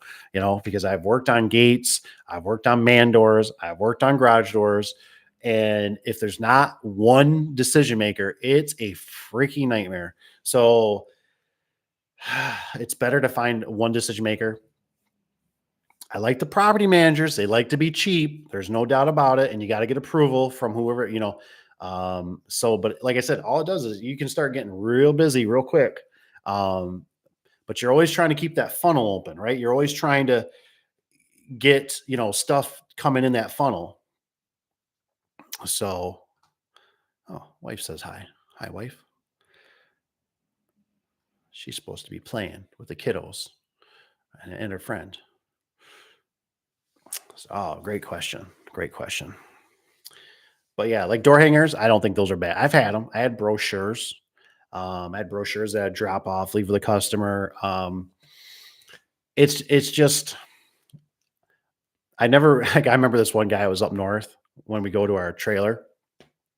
He lived up on a hill. He just built this brand new garage, right? Brand new. I mean, I've seen the siding, not siding, but it was plywood still, OSB. And I'm like, hey man, I'm like, turn around. We're going back there. Went up this guy's long driveway up on a hill, right? In his house. And I mean, we get up there, right? And there's garbage everywhere. It's just ran down. But there's this new garage. Golly, he's got some money or something, right? And I remember I'm like, hey, we do, okay, yeah, and he takes my card, whatever, blah, blah, blah. And then it turns into it just never nothing ever became of it. 3 years later, there was a garage door in there. I'm thinking, oh, guy never called, blah, blah. Could have lost a card. It could have been part of the package, you know. So you can waste a ton of time where I think like even like I think of a sign on a corner, right? They see it, right? It's like I know there's one. I just seen one the other day. It's for power washing, and if I come across, like a rental or something, and I'm like, man, I need this power wash. I'm be like, dude, I'm going back by that street sign, or that street crossing was, because that dude wants business. You know what I mean? Somebody physically put that in there. I'm gonna give that guy small business. I'm gonna give that dude some business. I mean, I can like literally go through like, the phone, through Google or whatever. But you know how that goes. I mean, you're gonna get somebody, hey, yeah, we'll get you on the schedule. Come out and take a look. Blah blah. Well, I mean, this guy's desperate, right? I mean, he's probably gonna be cheaper, right? Not necessarily, but he's looking, he's hungry. I think some of this stuff we're getting so automated that we're catching on. At least I am. I feel like I'm catching a lot of stuff where it's like you can pay sponsors or this and that, and sometimes maybe you'll call, but you're looking for people, you're looking for reviews, you're looking, for a few bad, few good, mostly good. Um, but it's just, I don't know, like I said, and it's a very slow process. That's why I'm always telling guys, like when you're starting business and stuff, I'm like, I just had a comment and he's like, so, let me see if I can find it. I think he was talking about like, so you do not promote like insurance and stuff like that. And, uh, right here, some guy says, "Do you need business license or can you just do under the table work, insurance certification, etc.? Thanks." And I've mentioned this in other videos. And the thing is why I tell you guys, just I'm not a legal advice attorney or anything. Just start doing it. I mean, if you're not, just start doing it. It's so hard just to start doing it, and you're so scared. I know exactly what it feels like, the excitement, the unknown, but you'll get through it. You know what I mean? And just go in there. But it's better to do it while you still have a steady income, a job that's your security, versus you get into it and now the door goes crooked and oh my gosh, we don't even have time. Like I got to go out and do this other job. This lady called, her that I just installed last week, her door went crooked. Oh, and you can get overwhelmed, where if you can start slow and you can slowly start feeling it, oh, maybe next time I better, I'm used to using a bandsaw or whatever it is. I want to get a bandsaw, or mine's broke, or I'm going to buy one, or I don't really like the sawzall. I need to make sure I got extra blades. You just start learning these things slowly and slowly, and you'll start building on it and getting better and better. Oh, so what service range? So the service range, I kind of do the rule of, I kind of go off like Lowe's. Lowe's, because I look at them and I go, they've done a lot of research. You ever hear this whole theory about like with like McDonald's? Like typically there's a McDonald's and then typically there's a Burger King. Well, whoever goes first, the other one just builds behind it in a sense, in a nutshell. Not saying that's how it exactly goes, but because they've already done the research, development, how many people are on the street, this is just the demographic of the area. So it's easy, right? So I look at like Lowe's, they've done a lot of research over the years. They got way deeper pockets than me. So theirs was 20 miles. Not to say we don't go outside of that for certain circumstances, but I try to look for the 20. Now, the difference is for a lot of, I know there's a lot of guys that we're lucky. We are around like 33, 40,000 people live in our the outskirts is even more a little bit, but just in our general, like our city. And so that's a lot of people. So what you need to do is you need to do route density is what you need to do. And route density is just, you need to stay close. And what's great is that if you build that, right, and then if you start expanding, you get an employee or something like that, you wouldn't believe how much easier your life will be when you know you got that backup support. That's just everything's condensed. Like I always try to blow it up, right? And I always try to go, this is the way I've always thought about it. I go, California calls me. Ring, ring. Hi, Affordable Door and Gate. Hey, yes. I'm out here at whatever's out in California, city wise, and I got a broken spring. Um, I could probably get there in like 3 days, and it's gonna be like probably about $5,000. Are you freaking serious? Well, yeah, I gotta fly. I gotta, my time of driving, all I got a lot. But see what we do, and what I even did is you don't magnify this down to just even, oh, you're going another 10 miles out of your radius. And oh, yep, you can factor that, right? But you might lose the bid. You also got more distance. You got more, if that customer, are you gonna be a fluffy, and if they call you, you're just gonna be like, oh, well, that's kind of far. Like, well, geez, I'm busy with other people that are paying me good money or whatever, or close. I could get to you in like 2 days. Psh, I'll call somebody else. You know what I mean? So there's a whole list of things that add up where that's why when I was telling Cap, I said, look, I said, you lost that one. And I said, honestly, it's not that good a customer. I said, and if the builder, they always use this one builder because the one builder is always cheap. We're going to be back there. And that's why sometimes I'm almost thinking some of you guys maybe on a bigger scale or ever want to grow in a sense. I personally am always like, I think if you could get in with more of the new builds, I'm talking commercial, red steel, all that stuff, you could schedule that out.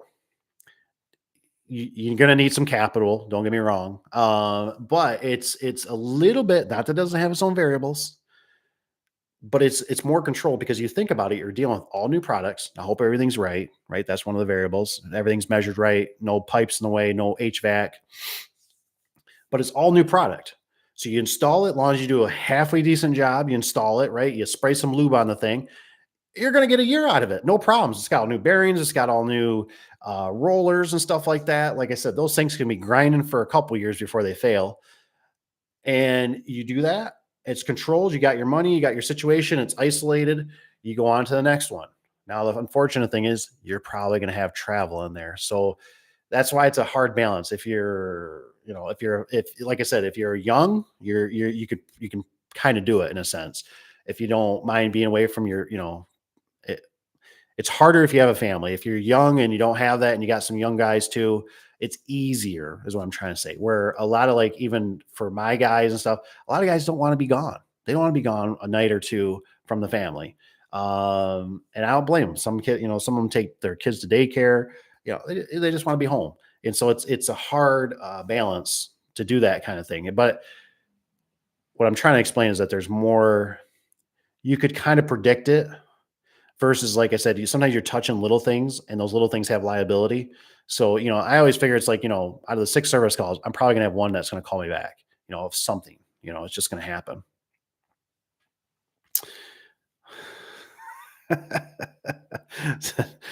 Damn, sprinkle Fitters? Oh, man, yeah. I never heard it called that, Rick.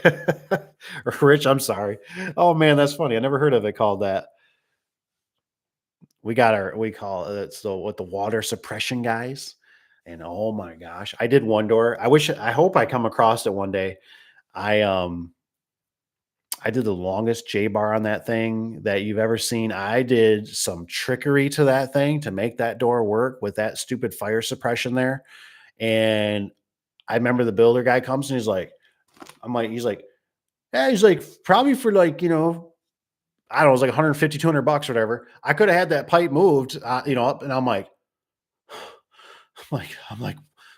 what did you just say? I'm like, I just spent all day making this thing work and getting these brackets and chopping the track and everything to make this thing. And you're telling me for like 150, oh man, I'm really surprised that door still works to this day because it was, I did everything I could to make that thing work. It says back in the day, says when Sears was around, it was nice to get jobs because they would finance the customer's material. Ooh, nice. Um, Operators and doors. They would finance anybody. Wow, that's pretty cool. Yeah, that's really neat. It always still bothers me a little bit where I get people get burned, but it's like it always is like people go into like Lowe's and Home Depot and they will, they'll pay for it in full. And they don't even realize like somebody still needs to come out and do a detail, to make sure everything's going to fit. And, it's a door guy or whatever that's going to install it. And I'm like, these people pay in full. I'm like, at the time I wasn't getting any. I'd order the door like a dummy and I wouldn't even get half down. Where now I'm so a believer that it's amazing when you tie up somebody's money, how much they will remember your name. They will remember the car you're driving. They will remember the company. They'll hang on to that business card. But you can order something. I've had it happen where we were slower, right? And we showed up, and I'm like, huh. I'm like, looks like there's a brand new garage door in there. Huh. Hey, we're here. Oh yeah, we this other company came. Hmm. Really? Well, that's real nice. We already loaded up. We already this or that. Might have been confusion. The husband or somebody answered, and then it was the wife was home or whoever. And some of these people, you understand, people have been running businesses for an extended period of time. Customers can be really dumb. You know what I mean? Like they just, you know, they'll just say anything to get their kicks. You know what I mean? Like they don't even know what they're talking about. They're just like, ah, yeah, can you just come out and save me? And it's like, then you come out and it's like, as soon as you tell them, like, it's going to be probably $200. What? $200? And you're like, yeah, I mean, it really should be 250, 300. I'm giving you a deal. Oh, don't you know I'm not a fixed income? Don't you know I got to buy my kids some shoes? I mean, do you know my roof is leaking? Do you know that I got a service van that's got a transmission that's blown out? That's 3 grand that I don't have the money to fix. We all got problems. Oh man. Uh yeah, that's so so Rich brings up actually a good point. They never want to move anything, the sprinkler guys. And there is a lot of truth because I've noticed this like in commercial when you're doing commercial installs, you're almost better. You're almost better to almost beat everybody, right? You get the door installed before the sprinkler guy shows up. Now that doesn't always happen. Sometimes the sprinkler guys kind of like it because then they clamp onto your track and they put their sprinkler heads underneath, blah blah blah. But it's a real hard balance. I tell you, it's not nothing's perfect. That's for sure. Um, like I said, I was going to show, I don't know if I can show a picture at the one. I've even done it where I'm sure some of you guys have. I've done it too, where they don't even have the steel up yet and you just got the skeleton. And we've installed doors on that too. And I know this one job was going to be hot. So it might turn into that, but let's see here if this will show up. Dun, dun, dun. I don't know if this is going to show up or not. Kind of shows up. We just unloaded this. Oh, camera, camera. Yes. Luckily, the skid steer was there. Come on. Come on. There it goes. Boom. Yeah. And that was the first. There was another one. So that was one that we just did. It's for this building. Here's a skeleton. I'll see if it'll zoom in. There it goes. Almost. Come on, camera. Maybe. Maybe not. Oops. Anyway, there it goes. So you can see the metal is just being put up. But this job, thinking this is the SkyTrack was there. But man, what a pile of doors in this puppy. This one's 11. Let me see if I can see what size these are. I didn't even look. I was just there hustling. I was just there as a grunt. These are 14 by 14. There was so much material on this. But every situation is different. I mean, it's just, you don't know what you're going to run into. You really don't. And like this, we got there and we were just swinging. We didn't know if we were going to, how we were going to do it, and we didn't really want to back the semi in there because the ground's soft. The guy obviously had a full semi. I mean, he had a big semi. So it was like, you know what, let's just do it on the road. And luckily, like I said, SkyTrack was there. You just make things work as you go along. It's just one of those things, man. You just got variables. Those are one of those jobs that a lot of people won't do it, but I'd rather do it after hours or on weekend because there's just so much going on around there with guys and electricians and the guys that are putting the building together. It's a lot. You can be there. It's a lot quieter. It's just, you can kind of meditate. You can kind of do your own thing. But that's just a choice, that you make.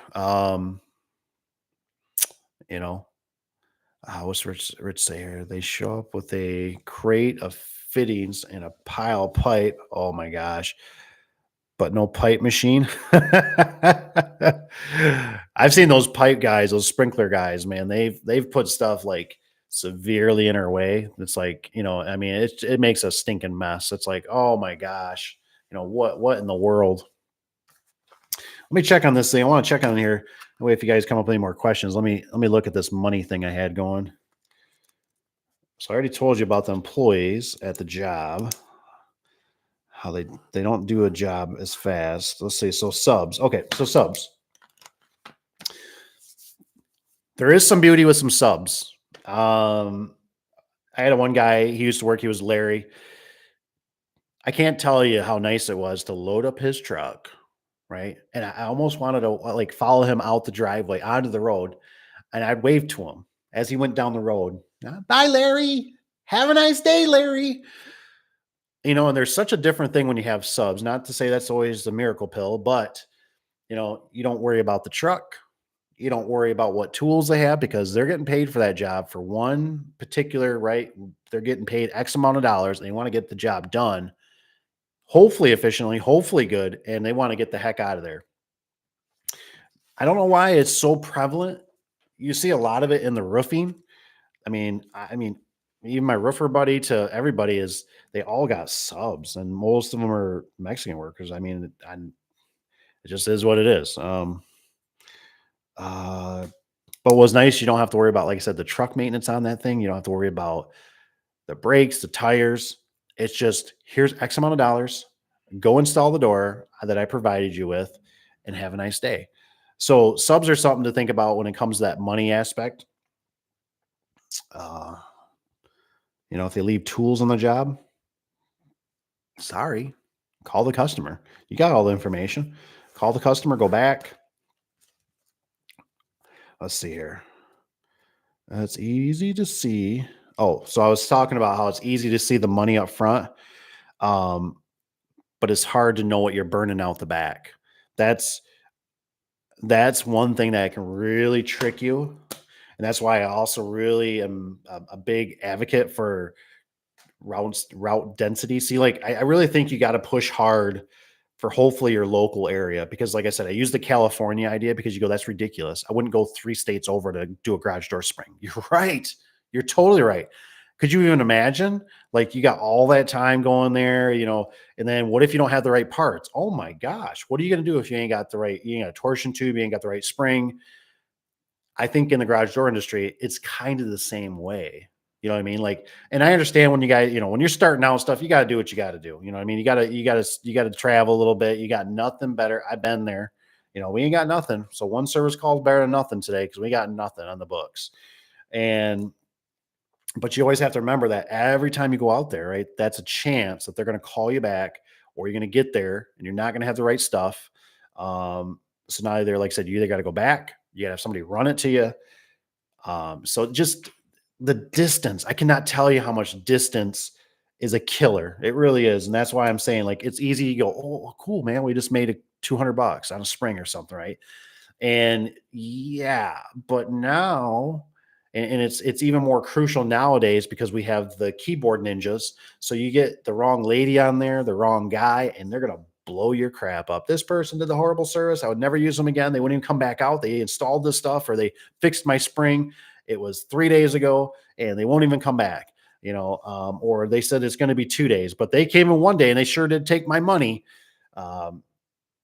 So just things to think about. But if it's close, right? If it's the next street over from your shop or from your house, are you going to have a problem with that? Probably not. You know what I mean? You're going to go there. You're going to go, oh, yeah, that's not right. You can run back to your house or your shop. So, and then the big thing is that you're not busy. You almost need to work on, you know, you need to work on getting that funnel where you can start bringing those customers in, that are close and local. You got to keep that funnel open. And then that way too, with that funnel being open, you can sort through them too and be like, I don't think we're a good fit. Go to my competition. Or, we're really busy. We do it all the time. We got another company here that we always, and I still like it because he calls me the one time, and he's like, Dave, what's going on? And I'm like, what?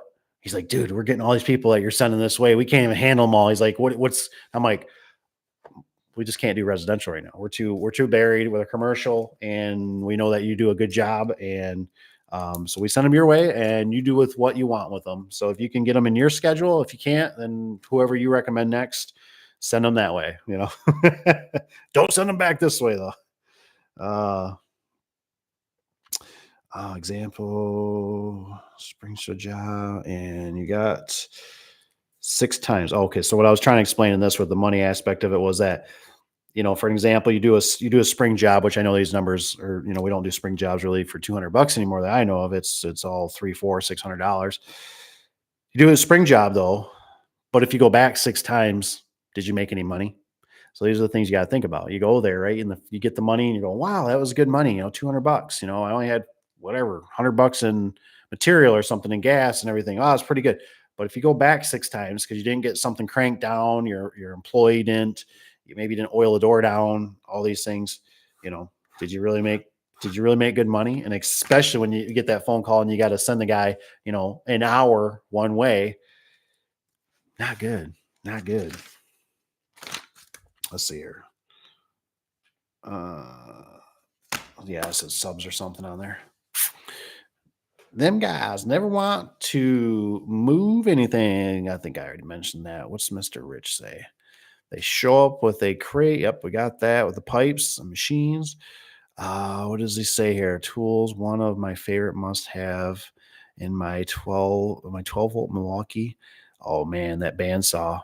The bandsaw is so nice compared to, I can't, I was one of those guys. I did it for years, with the sawzall, and just, on a piece of perforated angle for doing drops. And you get the bandsaw. If you got a way to get a vise on there too, which I think Rich has got the right setup. If I remember right, you got a nice setup actually. The bandsaw. Oh man, I like it. What I really like it for, it can get a little squirrely, but I like it for fence post. Because I also did the same thing with the sawzall, on a fence post where this thing just like butter. It just whoop. And it's funny because I actually bought a powered one first, and since we had to drag a cord around all the time, I was like, I don't like this thing. We don't ever like. I even had it in the had it in one of our work trailers for the guys, and they like never used it. They're always out there with a sawzall, And I thought, whatever, screw it, man. I'm gonna get rid of this thing.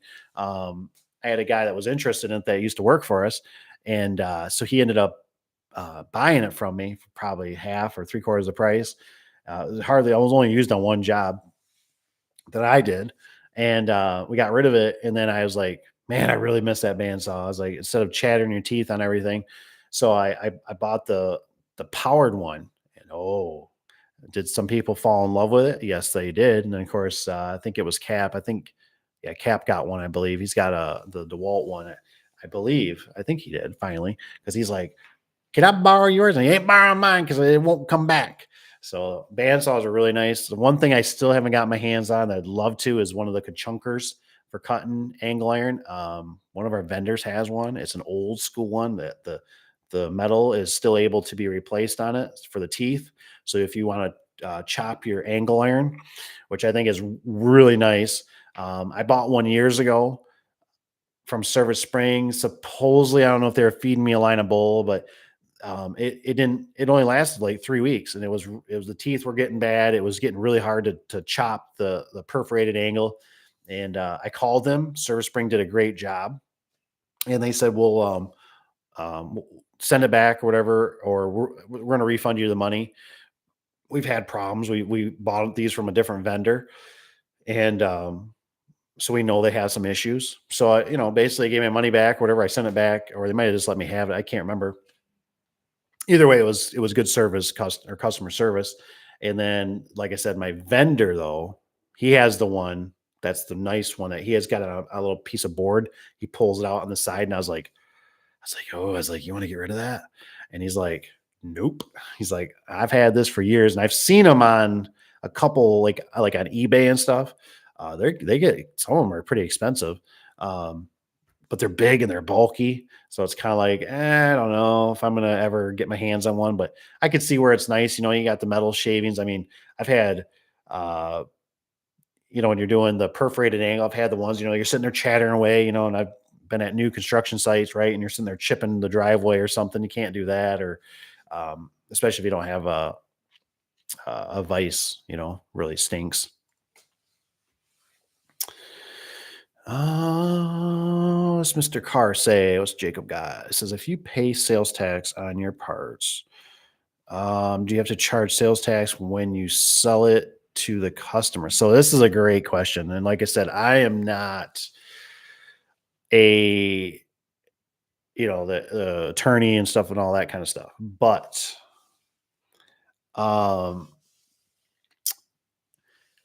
what I found was easier, and I haven't had anybody correct me. It's this stuff is so messed up. I tell you what, because I can be doing it one way, the other guy's doing it the other way, and is his right or wrong? I don't know, but I haven't had no guys in suits knocking on my door, thank goodness. But here's the thing, you gotta pay your king and queen. That's how I look at it for sure. You got to pay your fair share, and so for us, it's easier, way easier, to just pay it up front. So everything that we buy, we just pay up front. We pay the taxes right up front. Like we don't even have the EI number or the EI number, EIA. Am I saying that right? I don't remember what it is. But we just pay it all up front. Now I've heard from my accountant, my previous old accountant, what she would tell me, she says, is that because you're providing a service, correct me if I'm wrong, guys. Don't be afraid. I'm not going to be offended but if you're providing a service, that doesn't qualify in a sense. So you're not supposed to. But if you're selling, right? If I'm selling it out my door, right? I got a opener, let's say an opener head. I have it and I sell it to the customer, and they're going to go install it. I have to charge. Then I have to. I have to be the end. So I have to, for my vendor, I take it as, tax exempt, whatever. It's, I'm collecting taxes and I will pay it. I just know one thing, that whatever you send into that company, it it won't ever come back. About guarantee it. This one, this one. If you send it in, whatever you send in, it's not coming back. So what would happen is a lot of my vendors, they send us the forms over. It just got to be so ridiculous and so overwhelming because we use different vendors, and it was just like this. How is this like? And then the problem is that we had to pay at the end of the year. We have to pay this chunk, this big chunk of money, in a sense, that you're supposed to be collecting and saving and keeping separate. So it's like, you know what? It's like, forget it. Let them do the paperwork. Let them be the secretaries. Let them be the helpers, employees, whatever you want to call. Let them just, here you go. I'll pay it now, and then I don't have to deal with it later. In a nutshell. So that's kind of what I've seen. Like I said, but I've seen certain things that'll show it on there. Like I get a mechanic, right? And he'll show like, breakdown this and that. And then here's something that I'm like, whatever. You know what I mean? It's always a weird gimmick in a sense. It's like, and the thing is technically behind closed doors, he could be doing that, and he could be just taking that money, which he is in a sense. He's supposed to be saving it, but he could already paid his vendors, and he just puts it on there for me, and that's just another way for him to make another $20 or whatever it is on top of my, you know, not legally, not technically. Like I said, it's a very. That's why I'm always like, first go out there, make the money. Make sure this is something you like. Make sure this is going to be like, are you gonna make this a long time career? Or is this just kind of a beer fun money? There's a lot that goes into it. I've been throwing. So Mr. Tanner says I've been throwing around the idea of getting a bandsaw, but I do use the angle cutter and have had mine for 4 years, or so, and cuts like new. Never changed anything. Wow, that's cool. I wonder which one yours is, like brand wise, Tanner. If it's um, what model it is, or is it like just one from Service Spring, or is it one of those ones that nip? See, I think the ones that nip and you have to flip it and then it nips others. I think those are better because you think of it, you're cutting less material. The Service Spring one, you stuck the whole chunk into it. It did all right on residential angle, but you got to commercial, and man, you'd hear the guys down there, trying to really reef on it, and it'd be cool. And I thought, yeah. And then it was starting, the teeth were getting all funny on it. It didn't last. And I thought, I'm done. I'm not buying one of these. And then the guys were, but the reason I kind of did it was because I thought it's saving on blades, right? Because if you don't have Sawzall blades, you're kind of screwed.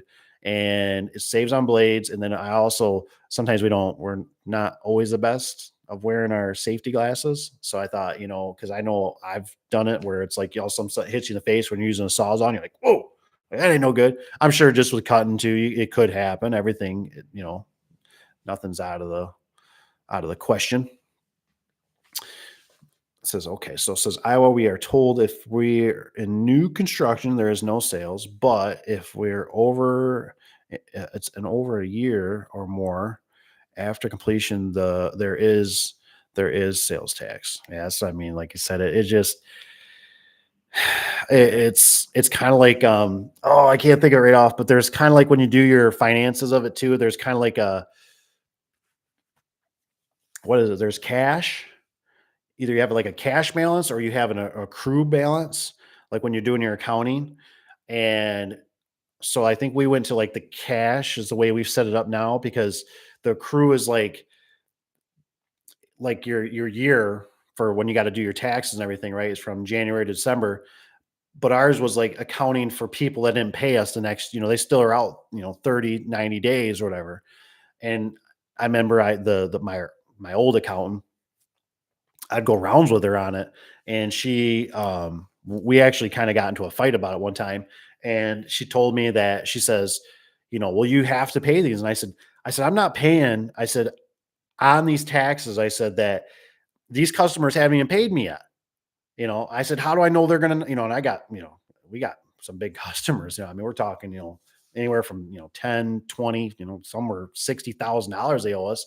And I said, I'm not paying on these. I said, if these customers go belly up or something, I said, and she's like, well, that's just the way, you're going to have to do it. And I remember I got pretty mad about it. And I told her that I basically, like, I said, look, if I would have started this the correct way, I said, you would never even have a job, because the problem is the system is there's you'll go out of business before you can even make a dollar. You know what I mean? If you try to start doing advertising, you start doing, all the everything, like, because everywhere you go, like, I remember when I went to Secretary of State, it's the first time I'm getting my old blue Dodge. I don't know what they call it. It's not I don't know if it was a Sprinter van, but it was like that. It was an older one. And I'm down there, right? And I'm like, okay, we're gonna get this. It's gonna be for business, and the lady's sitting there and she's like, she's like, is it gonna have a ladder rack? I'm like, yeah, it's gonna have a ladder rack. Okay. Is it gonna be carrying it? Is it gonna be towing? I'm like, yeah, it's gonna tow. Is it gonna have details on it, or decals, stickers? Yeah, I think so. And all of a sudden my business partner starts jabbing me. He's like, dude, like, shut your freaking mouth. And I'm like, "Oh, are you going to be carrying over any kind of weight, blah, blah, blah?" And I'm like, no. Are you going to be carrying more than one person or something, blah, blah, blah? No, nope, nope, nope, nope, no. And finally it came out to whatever. I had to pay it, right, for stickers or tags and whatever, blah, blah. Even when I went and got my building, right? When I did my building, I had the city come in. There was another building I was looking at. It was right next door. And, "Oh, you gonna park vehicles in here?" I might. "Oh, if you do that, you're gonna have to have a firewall. You're gonna have to have a fire door." I'm like, this building's already, I mean, this is cheap, obviously, but back in the day, it's 50 grand. I knew I was gonna have to dump at least 30 grand into this building just to get it somewhat workable. And I'm like, now I gotta put up drywall, firewall. I gotta do a fire door. I'm like, they're telling me, I mean, so it's like sometimes you go in there and it's like they're gonna blow you up. Um, and so you're out of business. You know what I mean? I don't know how to explain it. I can't say too much. I can't, you know. Um, so yeah, it says for dun, dun, dun, dun. Iowa, the tax. Yes, we got that one. Tanner says the grinder you have to watch the spark for the fire. Oh, yes, yes. A grinder is the thing I don't like about grinders either is they throw the discs explode. And for whatever reason, it seemed like, am I weird about this? I feel like the grinders always take more energy than the sawzall. I can have a sawzall run for quite a long time and I can cut a lot of angle. But you use a grinder, those 4-inch with a battery, you make it through like 2 or 3 cuts and it's doing its chatter thing, or it's the battery's already dead. It just seemed like they always suck. The newer ones have gotten a lot better, but I'm talking like when you used to deal with like DeWalt's, the old DeWalt 18 volts. Holy crap, man. You could never use DeWalt's. The grinders kind of stunk, but they got you out of a pinch. And their skill saws, horrible. They suck the juice so bad. I mean, you just chew up batteries. To watch. Let's hit the door. Oh yeah, you got to watch that too. Yeah, that's right. Rich is correct with that. Like, you got to watch your sparks. When you could spray a door or a section when you're cutting. I've uh I've been there. I've done that. You come back, a little later, and those specks get stuck in there, and it'll start rusting too when it gets weather on it, the cold and moisture. I've had that where it's all like, why is there rust right here? What the, and you go and you can feel it's like pitted, and you're like, oh my gosh, no, I did not. Um, yeah. So Jacob says, thanks. Trying to keep taxes simple, but quickly became overwhelmed with different sales tax rates with different. Yeah. My big thing is like I said, if you're starting out, like I said, I look at it like I'd be using all these resources. I'd be using, I talked to the one guy, I think it's Mike down there in Indiana. And he still goes to the box store and he goes, you wouldn't believe I don't get no complaints. And I believe them. You know what I mean? People don't care. A lot of customers don't care. You're going to get some, you're going to get one off here and there. That's going to be like, I really just want, okay, well, we weren't real clear on it. Otherwise, you tell them, say, look, it's going to be a Chamberlain, it's going to be a Genie, it's going to have two remotes, it's going to have an outside keypad. And they don't care because they normally don't understand. And now you get a product that fits in the back of your vehicle easier. Yeah, you got to assemble it and stuff. It's a little more time consuming, but when you're starting out, like I said, make it simple. Make it so you're getting into it and you're enjoying it. Don't overcomplicate it because there's so many other things that can overwhelm you horribly. And like I said, I remember my accountant told me the one time we were doing it the wrong way. We were giving the one place too much money right here.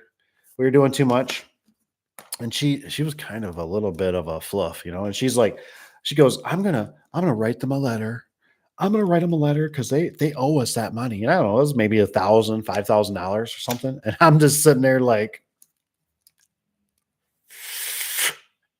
good luck, honey.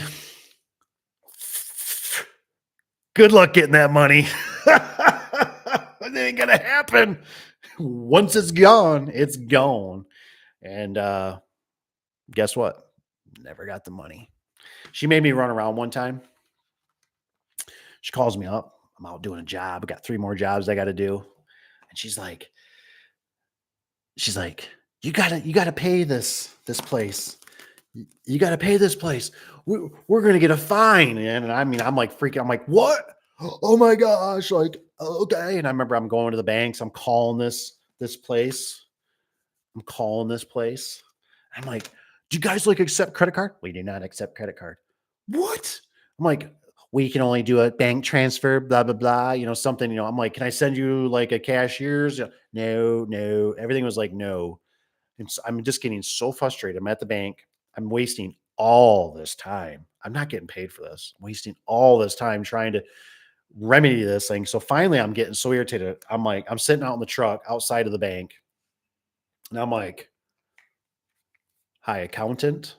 I'm like, yeah. I'm like, so I'm like, so what's the like if we don't pay, what is the worst? She's like, we'll get charged a late fee. And I'm like, and what's like a late fee? I'm like, what? She's like, I don't know. They're normally like 20, $30. I'm like,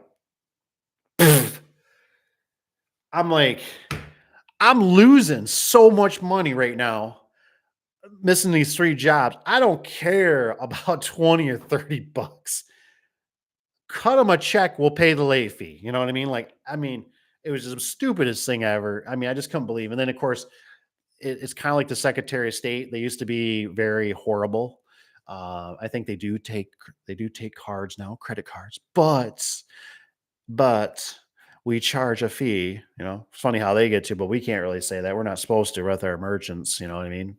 There's just so many things to learn about business, so many things, and there's so many people and so many agencies and so many just advertisers and everything want to get into your pockets and take your money. That's just what it is. And that's why for some guys I go, look, you might start doing this and you go, I don't like these customers. I gotta drop everything I'm doing to go run to their aid to make this work. This is kind of silly, or this is stupid, or um you know, maybe they're not paying. Maybe you got competition. It's so flooded around there with competition. Maybe you realize where your vendor is. These are things that like I never thought, like when I think about it, and I go, like, we're kind of on a peninsula. So for us, we got quite a hike if you want to go with a good vendor for us around here. It's what is it? An hour? It's an hour one way. So for you to go get an opener or 2 or whatever, I mean, for me, it was always you had to do, I think it was like 5 minimum you had to buy for openers because when you did the math and then you divide the math up and you say, okay, well, I'm going to go out there an hour. It's going to be another hour back. I'm going to spend at least 30, 45 minutes there. You know what I mean? By the time somebody else is in front of me, I got to check out, whatever. I got to pay them the money, write them a check. I talk, how you doing? How things going? 3 hours are gone. That's if you don't go out there and you're like, yeah, there's a little place out here. It's got lunch that I like better than, there's lunch money. There's another 30 minutes, so this stuff adds up, and So you might want to realize like where am I going to get my supplies? Who's my vendor before you even kind of go in this path? Because like I said, if you're in a rural area, you don't have a lot of customers. You're traveling really far, and you just don't have the density. So things to think about. You can do bam. Just click that. What's this say? The Makita grinder is a beast. Is that the Makita? Is Makita grinder got two batteries? I think their skill saw. One of them has two batteries. Like crazy, like two batteries on this puppy. It does eat batteries every 20 minutes. Like, like you mentioned, downside to them is that they use a special type of disc. Whoa, I didn't know that. Don't remember the name of it. That's interesting. Well, Makita, come on, Makita. We need universal.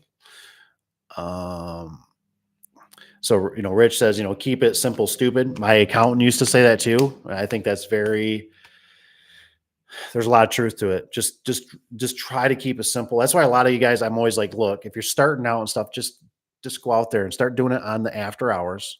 Start doing it on the weekends, because every time you touch something, you're going to learn something. Oh man, I need 4 foot and a 6 foot ladder. I like working off the 4 foot, but the 6 foot gets me out of a pinch if I go to an 8 foot door. Cause that one, it was, you just start picking up on these little things before you kind of just jump on in. And it's like, oh crap, what did I get myself into? Oh my gosh, today. I mean, it can really grind on you, especially like when the phone's not ringing. It's tough. It's tough. What are you gonna do? You gonna do that customer today? You're gonna go out and pound on doors. Uh, stuff adds up. So Tanner says, Rich, he says, yeah, I've seen that too. I was wondering about that, Tanner. He says, Rich, I don't use a grinder. It's the yellow handled tool that is designed to cut perforated angle into iron, no spark, no battery, just push down and cuts resi or commercial angles. It's great. I wonder who has the yellow one. I don't think I was gonna say I don't know if it's Silver Spring. Silver Springs were red, so I don't know if that one's from. Who's that other vendor out there? They always got that muscular guy on their resource. I think it's resource. Oh yeah, is it? Oh, okay, so it's Denko. Cool. Maybe I'll check them out. North Shore Angle Iron Cutter always is great. That's cool. These are great. I'm gonna have to keep these in mind because, man, like I said, I got turned off when I bought that one, and I was like, we're out. You know what I mean? It just kind of, but they're really nice. I mean, you think about it, if you can slip something in there and you can chunk it right there, because you know how it is. If you're using I got pretty good. I put my foot on it type thing, and then I cut, with like the bandsaw. But you're always kind of doing the weird things, and it'd be nice to have one that just kind of lasts. That's for sure. But like I said, if you guys got any other questions, like I said, shoot them, because I'm just chilling, and I don't know what time it is. 8. Ugh. Let me see if there's any other notes on here. My light's dimming out on me. Money. This one's the contractors. Oh, yeah, I can't do that one. I don't have the whiteboard here. I was trying to see if what I kind of explained that one time. I had some pretty good feedback on that when I was pricing out that garage door at 10 by 10. Oh, so that's what it was. One I can mention down here because I don't need a board for that. But you have to remember something that I've thought about a little bit, or I've experienced in the door business, is that when you do pricing, right? What I've noticed, and that's why I kind of like doing the double, and it doesn't always work. When you double the price in garage doors, is that you're also it's like you're using other people's resources, because the inflation, right? Because we know everything keeps going up. Garage doors, nuts and bolts, everything keeps going up. besides those openers. I keep going to the store and I can still find openers for like $175 or $199. I just cannot believe openers are still that cheap. Anyway, sorry. But all this stuff keeps going up, metal's going up. And so when you kind of use that number and you double it, well, guess what? That's kind of what labor does. Labor keeps going up too. You know what I mean? Or fuel, or maybe some of your overhead, utilities, all that stuff's going up. What's up, Mr. Tony? Da, da, da. What's Mr. Tanner say? He says, I want to reach out to DeWalt to make a handheld battery tool that can be geared to cut angle. Ooh, dude. Tanner, man, that's awesome. That's a great idea. Do it up, man. I'll come do some prototypes with you. That'd be sweet. I mean, they come out with all these tools like all the time. I'm like seeing something and I'm like, what? I'm like, they got one of those. I mean, like right now I've been really dying for what is it? Milwaukee doesn't make one, but DeWalt makes one. They make a battery powered power washer. I'm like, oh man, that'd come out so handy for like just little jobs, a little spray here. You gotta spray off some chicken crap off the driveway or something. You gotta just, like for me, I got a big DeWalt power washer. But man, you got to get the hose out. You got to unravel it all. You got to hook the garden hose up to it. You got to make sure it's got fuel in it. You got to check the oil because that's just the right thing to do because daddy taught you that. And that's just the right thing to do. So you check the oil in it, even though it doesn't leak or burn. You got to make sure you use non-ethanol gas. You got to get it all, you got to get the nozzle all set up, for just a little squirt job. And I thought, man, that thing would be so nice. And I was like, I'm so bummed that Milwaukee doesn't have one. But they just come out with all these little, like, those nippers for cutting like tin sheet metal. So I think Tanner's onto something. They should, because that would be a huge, I don't know what they could wrap it into. I got stuff out there for plumbers. I mean, I see them do some rotating thing, or they got the crimpers for their plumbing and stuff like that. I'm like, come on, the garage door guys need some love. We really do. It's like we get thrown the bones sometimes, Can just bang it up, lift, going down to the ground. Yeah, that's true. That's a very good idea. Like I said, if you could do it in a scissor lift, 'cause that's what I'll normally do is I'll bring like a little bit of angle up with me, and then you're up there on your knees and everything. You're sitting there grinding with where you got the bandsaw, which is bulky. So I mean, that'd be sweet though. I have a handheld. That's a great idea.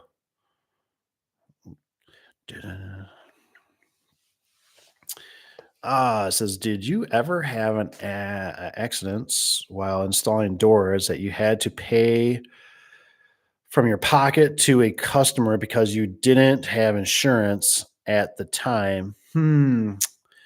So that's a great question. And I think this is where like this is a gray area. You know what I mean? Like so, you guys understand where I'm coming from. I got to use caution when saying this. I could incriminate myself. So the thing is that most people don't give a rat's ass. Just fix the problem. That's all it is. If you smash somebody's windshield, fix the windshield. That's what they care about. Maybe get the car detailed for them or something. You know what I mean? Like get it vacuumed out. I personally, just my personal opinion, there isn't too much that you're going to do that's catastrophic. If the opener catches on fire, it's probably the manufacturer, not how you installed it. Not say you couldn't. Maybe you cut the wire, whatever. But if you plugged it in and that thing catches on, it's the manufacturer. Not saying you couldn't be held to that or something, because there's always loopholes. There's always. But even if you had insurance, right, there still might be a runaround. So you have to protect yourself. That's why you eventually, you put it as an LLC, and the LLC is, it protects you from your house, your personal house and stuff like that. and it's got its own little entity, right? And then potentially what you do is, let's say you got a building or something down the road, right? The building, you turn that into another entity that you lease, or maybe you really do lease. That's why I'm telling some of you guys always, I'm like, I would just lease a building if it was me, because now when they come after you, well, all they're going to get is a beat up van or truck, or, they're going to take your computers. But they can't go after your nice truck at home, or your house, or your wife's car, and all, what I mean? So you build those things, not to say you shouldn't, right? But like for us, we have to, because we have commercial customers that will call us out, and they're tricky about this sometimes. Sometimes you can get into commercial too, right? And you're like, and then they'll you'll do all this work, you think you're doing good, and then all of a sudden they go, we need your insurance, we need your workman's comp, for your employees, blah blah blah blah blah blah blah blah blah. Blah. And you're like, and that's basically how I started. Since like I was forced into it. It's like, well, I guess we're getting insurance. Hey, what if I get this insurance and cancel it? And they're like, you'll basically never get insurance again, so don't do it. And it's like, oh, okay. Well, we're just going to keep it at 3 mil now or whatever. So you just have to, but when it comes to like residential or really any job, I've never used it. 18 years, I never used it. I've I've sent angle iron through the back, not me personally, an employee. I've sent angle iron through the back of a windshield of an SUV. We fixed the window. We paid them, right? We just paid them off. It was like $200 or something. They were happy with that. I'm trying to think of some other ones. There's been some others. We had a guy, an employee, first time letting him drive, he rear-ended a car. It was a little bit wet, snowy out. He rear-ended a car. Um, I, I I'm guessing that the lady didn't have insurance or whatever. So she didn't want to do nothing. You know what I mean? That was like auto insurance. Um,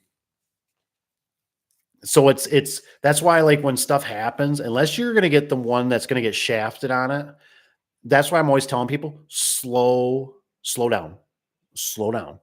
You know what I mean? It's like what they teach you in the in class, right?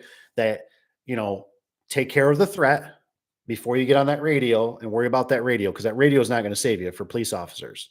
You know what I mean? It's take care of the threat. So when you get into an accident or something happens, okay, this happened. Let's not panic. What do we need to do here? Are you okay with, whatever? Maybe we'll at least exchange, but if you change your mind, or you want me to, but you got to remember, every time, you don't want to get a part of that system, because if you have to go to, let's say you got to go in front of the judge for something, you're getting divorced, something went crazy, his wife went nuts on you, something that's going to be in a record somewhere. And they're not supposed to look at it, but everybody looks at it, right? And if they look at it and go, geez, this guy last month, he's been in like 4 different accidents, even though you didn't get a ticket for one of them. Yeah, I mean, you know what I mean? Like, how people think, right? We all do it. We have people in our lives. We hear stories from relatives and stuff. So, but the big thing is like when it comes to residential, I've never had anybody go, I need to see proof before I let you on my property. It's normally just the numbers. It's numbers, come fix it. It's whatever. And like I said, if we do something, we just take care of it. You know what I mean? It's, you know, because everything's a few $100s typically. There's nothing that's going to be like, and you got to use some common sense. You know what I mean? But like I said, it's easy to do it when you're kind of one man band, or, but if you got employees, it gets a little more gray, because now you got to, but it's not the end of the world, but we never used it, thank goodness for Chef Boyardee. What's up, Mr. Tony? He says, let's see here. I'm at going down, all back up. That's why oh yeah, the bandsaw. I see what you got, Tanner. Yep, for the cuts going up and down. Yep, I can imagine. So I've typically, when we had ours, we were always, we have one guy on the ground and then one up there, and it was, you're doing like the Chuck Fest or whatever. They come down halfway, you hand it to them. But I totally know what you mean. But I think, Tanner, you're onto something, man. That's a great idea. They come out with all kinds of stuff, man. How hard would it be, even if it was like, I don't know, even if it was like a adapter or something, and it just even had a grinding wheel that went in there that would chop it, that'd be great. Mr. Tony says, "Good evening, bros." That's right. They have one, and for what? What does Rich say here? They have one, and for a threaded rod. What? Come on, Rich. Send me a picture, man. Send me an email. Come on, brother. I want to see this. So Knight says I charge $50 for the track hangers and another 30 for the motor ones, but I think I should raise my price a bit. What do you guys think? So that's a great question too on the or a statement on the Nito's got there. I always say it wrong. I know it's Nito or something. Sorry. But we'll say the first. Anywho, which is really weird, it was easier to sell it this way. So luckily, Wayne Dalton used to have a nice package that they would sell at the stores. And it was, I don't know what it was like, 32 inches or something like that of angle iron. It was great. So they'd have that. And then they had all nuts and bolts in there. It was a great package. I love throwing them on the guys' trucks. It seemed like they wouldn't sell them to me. I forget if I finally got the vendor to give me some at like same price or whatever Lowe's was roughly. I can't remember how I did it, but I loved it because they were an assortment. There's some bigger and longer ones in there, and it was great because I used to get these old mans. I don't know if you guys ever experienced old man, and they're like, what are you doing with that extra angle? Didn't I pay for it? And you're like, oh, kind of, I guess. Like, and they're like, what are you doing with those extra nuts and bolts? I see some in that box. You're not gonna throw those away, are you? And I'm like, here, you can have the box and everything, And I love that package because I'd open it up and have all the nuts and bolts, and I would charge them, 30, $50. So I don't think you're really out of the price range. I know angle has come up. You might want to jump up another $5 or $10 from, the 30 to, make it 35, 40. But it was easy because at least I went to the store and I seen what those angles cost, those packages. They used to have them there from Wayne Dalton. I think I bought them for, gosh, I think they were like 15, $20, but it was just a package deal. And then I threw it in with the guys in a sense, and they always had a few extra sticks along in case they ran into a situation, but it was like, all you need is in this box. You should be able to do your door at least. And if you need another one, that's for your opener. But I liked everything being, here's a package. Here's a package. This package costs $20. This package is 30, whatever. Says you would think they are kind of junk. You still need to hook water up. I think it was pointless. It weighs the standard power washer. I know. It's weird though. I need unfortunately, I don't have great water pressure at the house. I don't know where things went wrong. I got all brand new copper. The pump is up as high as it can go. And I don't know. I mean, I guess should have ran 3/4, most of it, and then right at the very end in half. We ran 3/4 for the main trunks and stuff, but we just don't have it, man. And just something to blast tires off, so many little jobs I see that I could just use that power washer. And I'm like, dude, I want to try it, where I can just get a few more little spray out of it. But the wife's holding me back on it. She's like, don't you got a power washer? But the problem is all the hoses, I have to drain all the hoses. That's what's really irritating, where if I have a package thing and I can just take one hose off or whatever, that's what I'm hoping. I can just like put it on the shelf and it stays warm.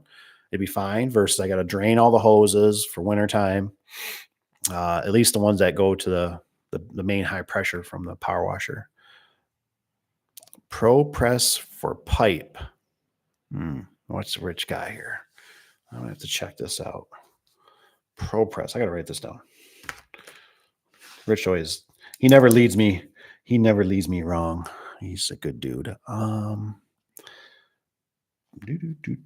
Pro press. Guess what I'll be doing when I'm laying in bed? I'm gonna be researching pipe. Perfect.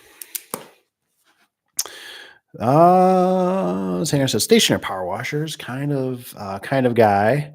And the battery powered DeWalt washer is kind of weak. Yeah, I bet. Like I said, man, I got such weak water pressure. I just need little stuff. If I had the room, I mean, my ideal, I always was at the shop and at home. It's always like the idea, right? It's like I'm gonna mount it in the corner where it's heated, and that way it's always ready to go. And it never happens. It's like, because we unfortunately got that winter, man. And winter just stinks because it stuff freezes. And I finally figured out this is, I don't know, I must have went through three of them, three or six. Luckily, the power wash place used to be right down the road from my old house, but they would freeze in the trigger. And I tell you what, man, one gentle tap on that thing would just, you'd feel the pop, and it was junk. Whatever's inside of it, it would break it because it froze. And I'm like, son of a biscuit. Well, then I started figuring out that if I hold the trigger open and let it drain, before I put it up, that was better. Of course, now I don't really need to because it's semi-heated in the garage, but I still do it because I'm like, man, that was a nightmare. I was going through those triggers, and those the whole trigger thing is not cheap. I forget what it was. It was, like 20, $30. Um, I kept breaking them. It was just getting so annoying. So now I make sure I drain them, pull the trigger, wiggle them around, fling them around, whatever you got to do, get the water out of them because they'll pop. Do do do do do do do do do. What's this one say? What do you recommend when starting out? LLC with insurance or sole? Ooh, that's a great one.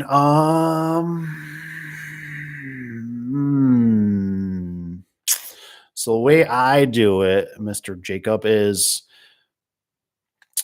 we do it as an LLC, but then it's considered an S corp. And the reason we do that is because then what happens is I get a paycheck, just like an employee. And the benefits of that is, there is tax benefits, but there's also, um, since I have a paycheck, if I have to go get a loan, I show income.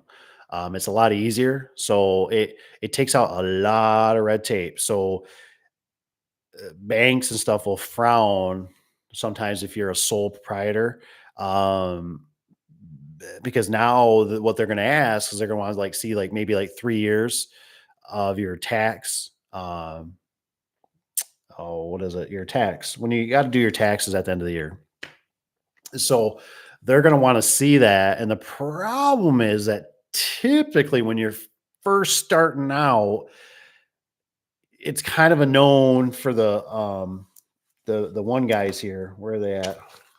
Oh, I already flipped the page. But the I and the R and the little S, those guys, they typically, they kind of say the average is like 5 years that they expect you to basically lose money. So the problem is that if you eventually start, and I really wish I would have done it because it screwed up a lot of things. Because I started out first as a sole. I think we did a partnership because I had a partner in it. So we did a partnership when we were at LLC. The problem was that everything got put into the system with that EIN number. Am I saying that right? EIN number. I'm horrible when it comes to stuff. Anyways, we got put into the system. So with our vendors, with our bank, I mean, all this stuff started getting inputted, right? And so when we changed it, it changed that number. And it was better to do it at the beginning of the year to start everything from fresh. But then we had to get with all the vendors, we had to get with like certain bank stuff. It was a real pain in the hiney, is what I'm trying to say. So I would have definitely set it up from the, and with an S corp, you can also do you can do a draw, which is you can do a certain amount, which is beneficial. Um, but there's definitely a lot of advantages for the S corp, um, at least for the business,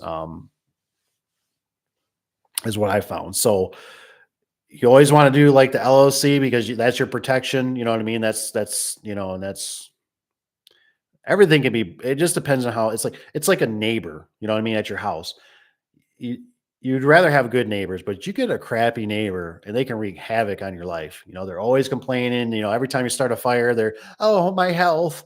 You know what I mean? And then the fire department's coming and extinguishing, then I just learned the other day, I was talking to one of the builders and he goes, at least for around here anyways, he goes, yeah, he goes, if you got an HVAC, he goes, unless they're doing some kind of routine maintenance, he's like, they got to have a permit. I'm like, what? He goes, yeah, and I mean, I understand certain things you're putting on a whole new system, they got to do that. But he's like, yeah, if you're repairing it, you need to pull a permit. And I'm like, what? I'm like, I get that they're replacing the unit or they're putting an outside air conditioner unit on or something. I'm like, he goes, yeah. He goes, you wouldn't believe how many phone calls I get because he's a part of it.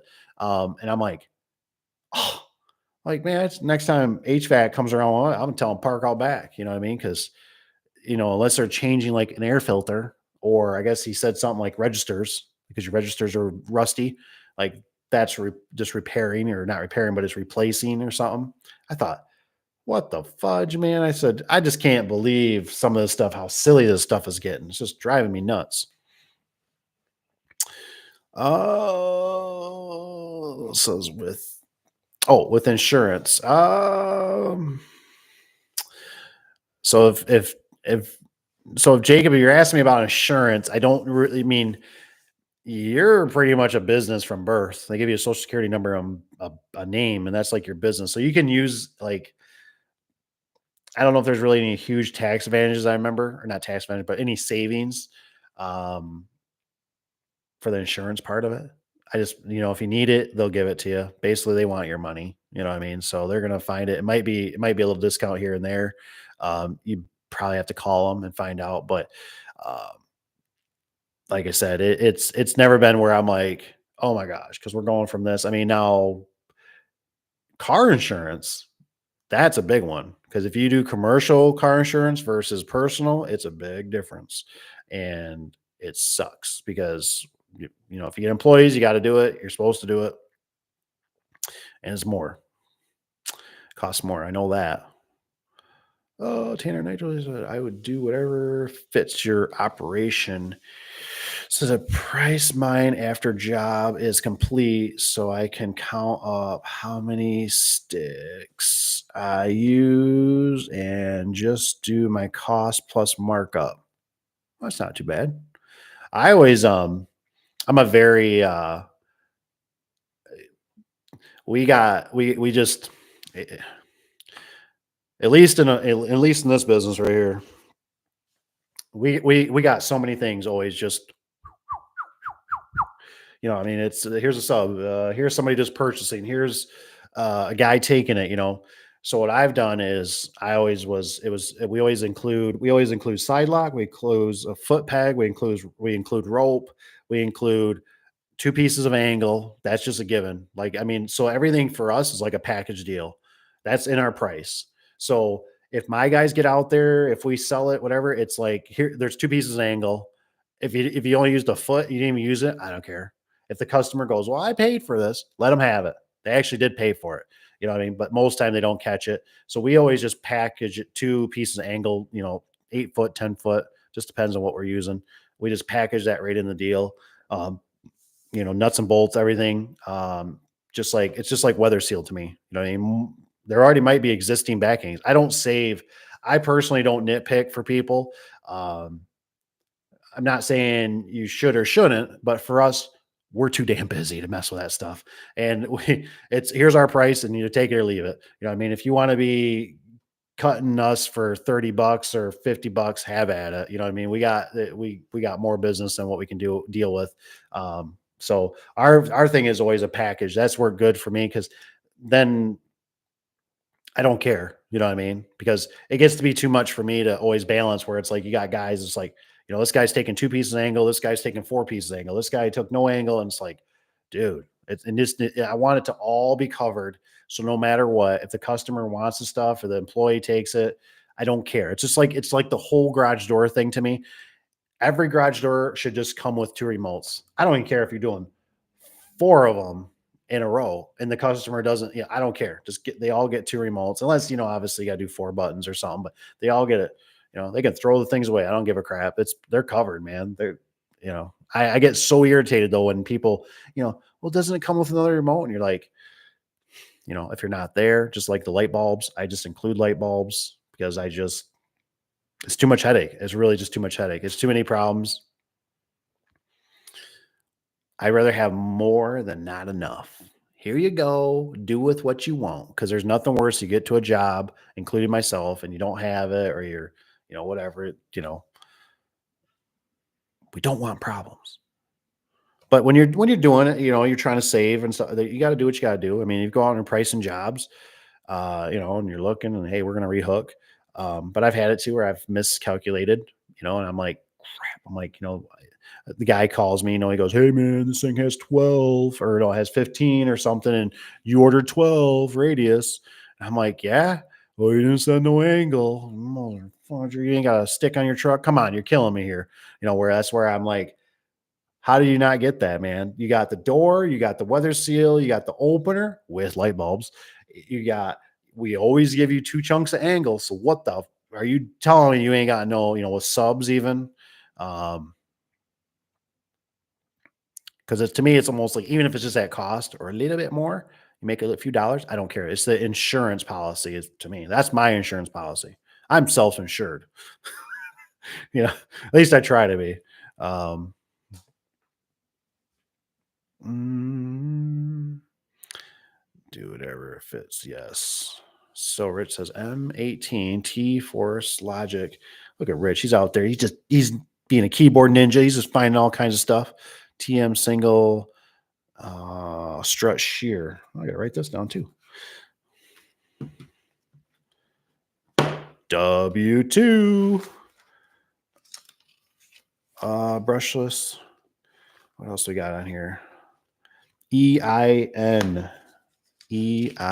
That's right. Appreciate that, Tanner, letting me know. There's a lot of stuff that goes into this, for running business. It just, like I said, it can be really overwhelming, and you can spend a lot of money on, accountants and stuff like that. And, you got to do, I think I'm just going to take a picture of this bad boy. You got to do it. I mean, you just eventually you hit the wall and you got to do this stuff. Oh, look at Rich. Rich is already sending it to me. What a man. So it's not a question, but I do love my Milwaukee M12 ratchet. Favorite tool. Ooh, that some techs don't have. Is that like the 90-degree one? Is that, well, it's a ratchet, so I'm assuming, yeah. Those come in handy. I tell you what, if you got bump post on a commercial job, those yellow bump posts that are in the way of the track. Oh man, a 90-degree ratchet. We had what did we have? I bought the guys one time. We bought a rigid, and that puppy worked pretty good. But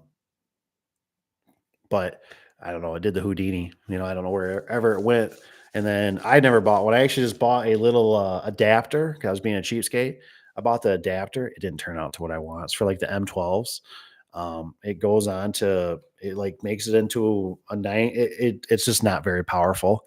I wish I wouldn't have done it. I wish I would have got a bigger ratchet because I was doing a commercial job and I knew I was going to be in a little bit of a tight spot when I was setting the track. So I screwed up.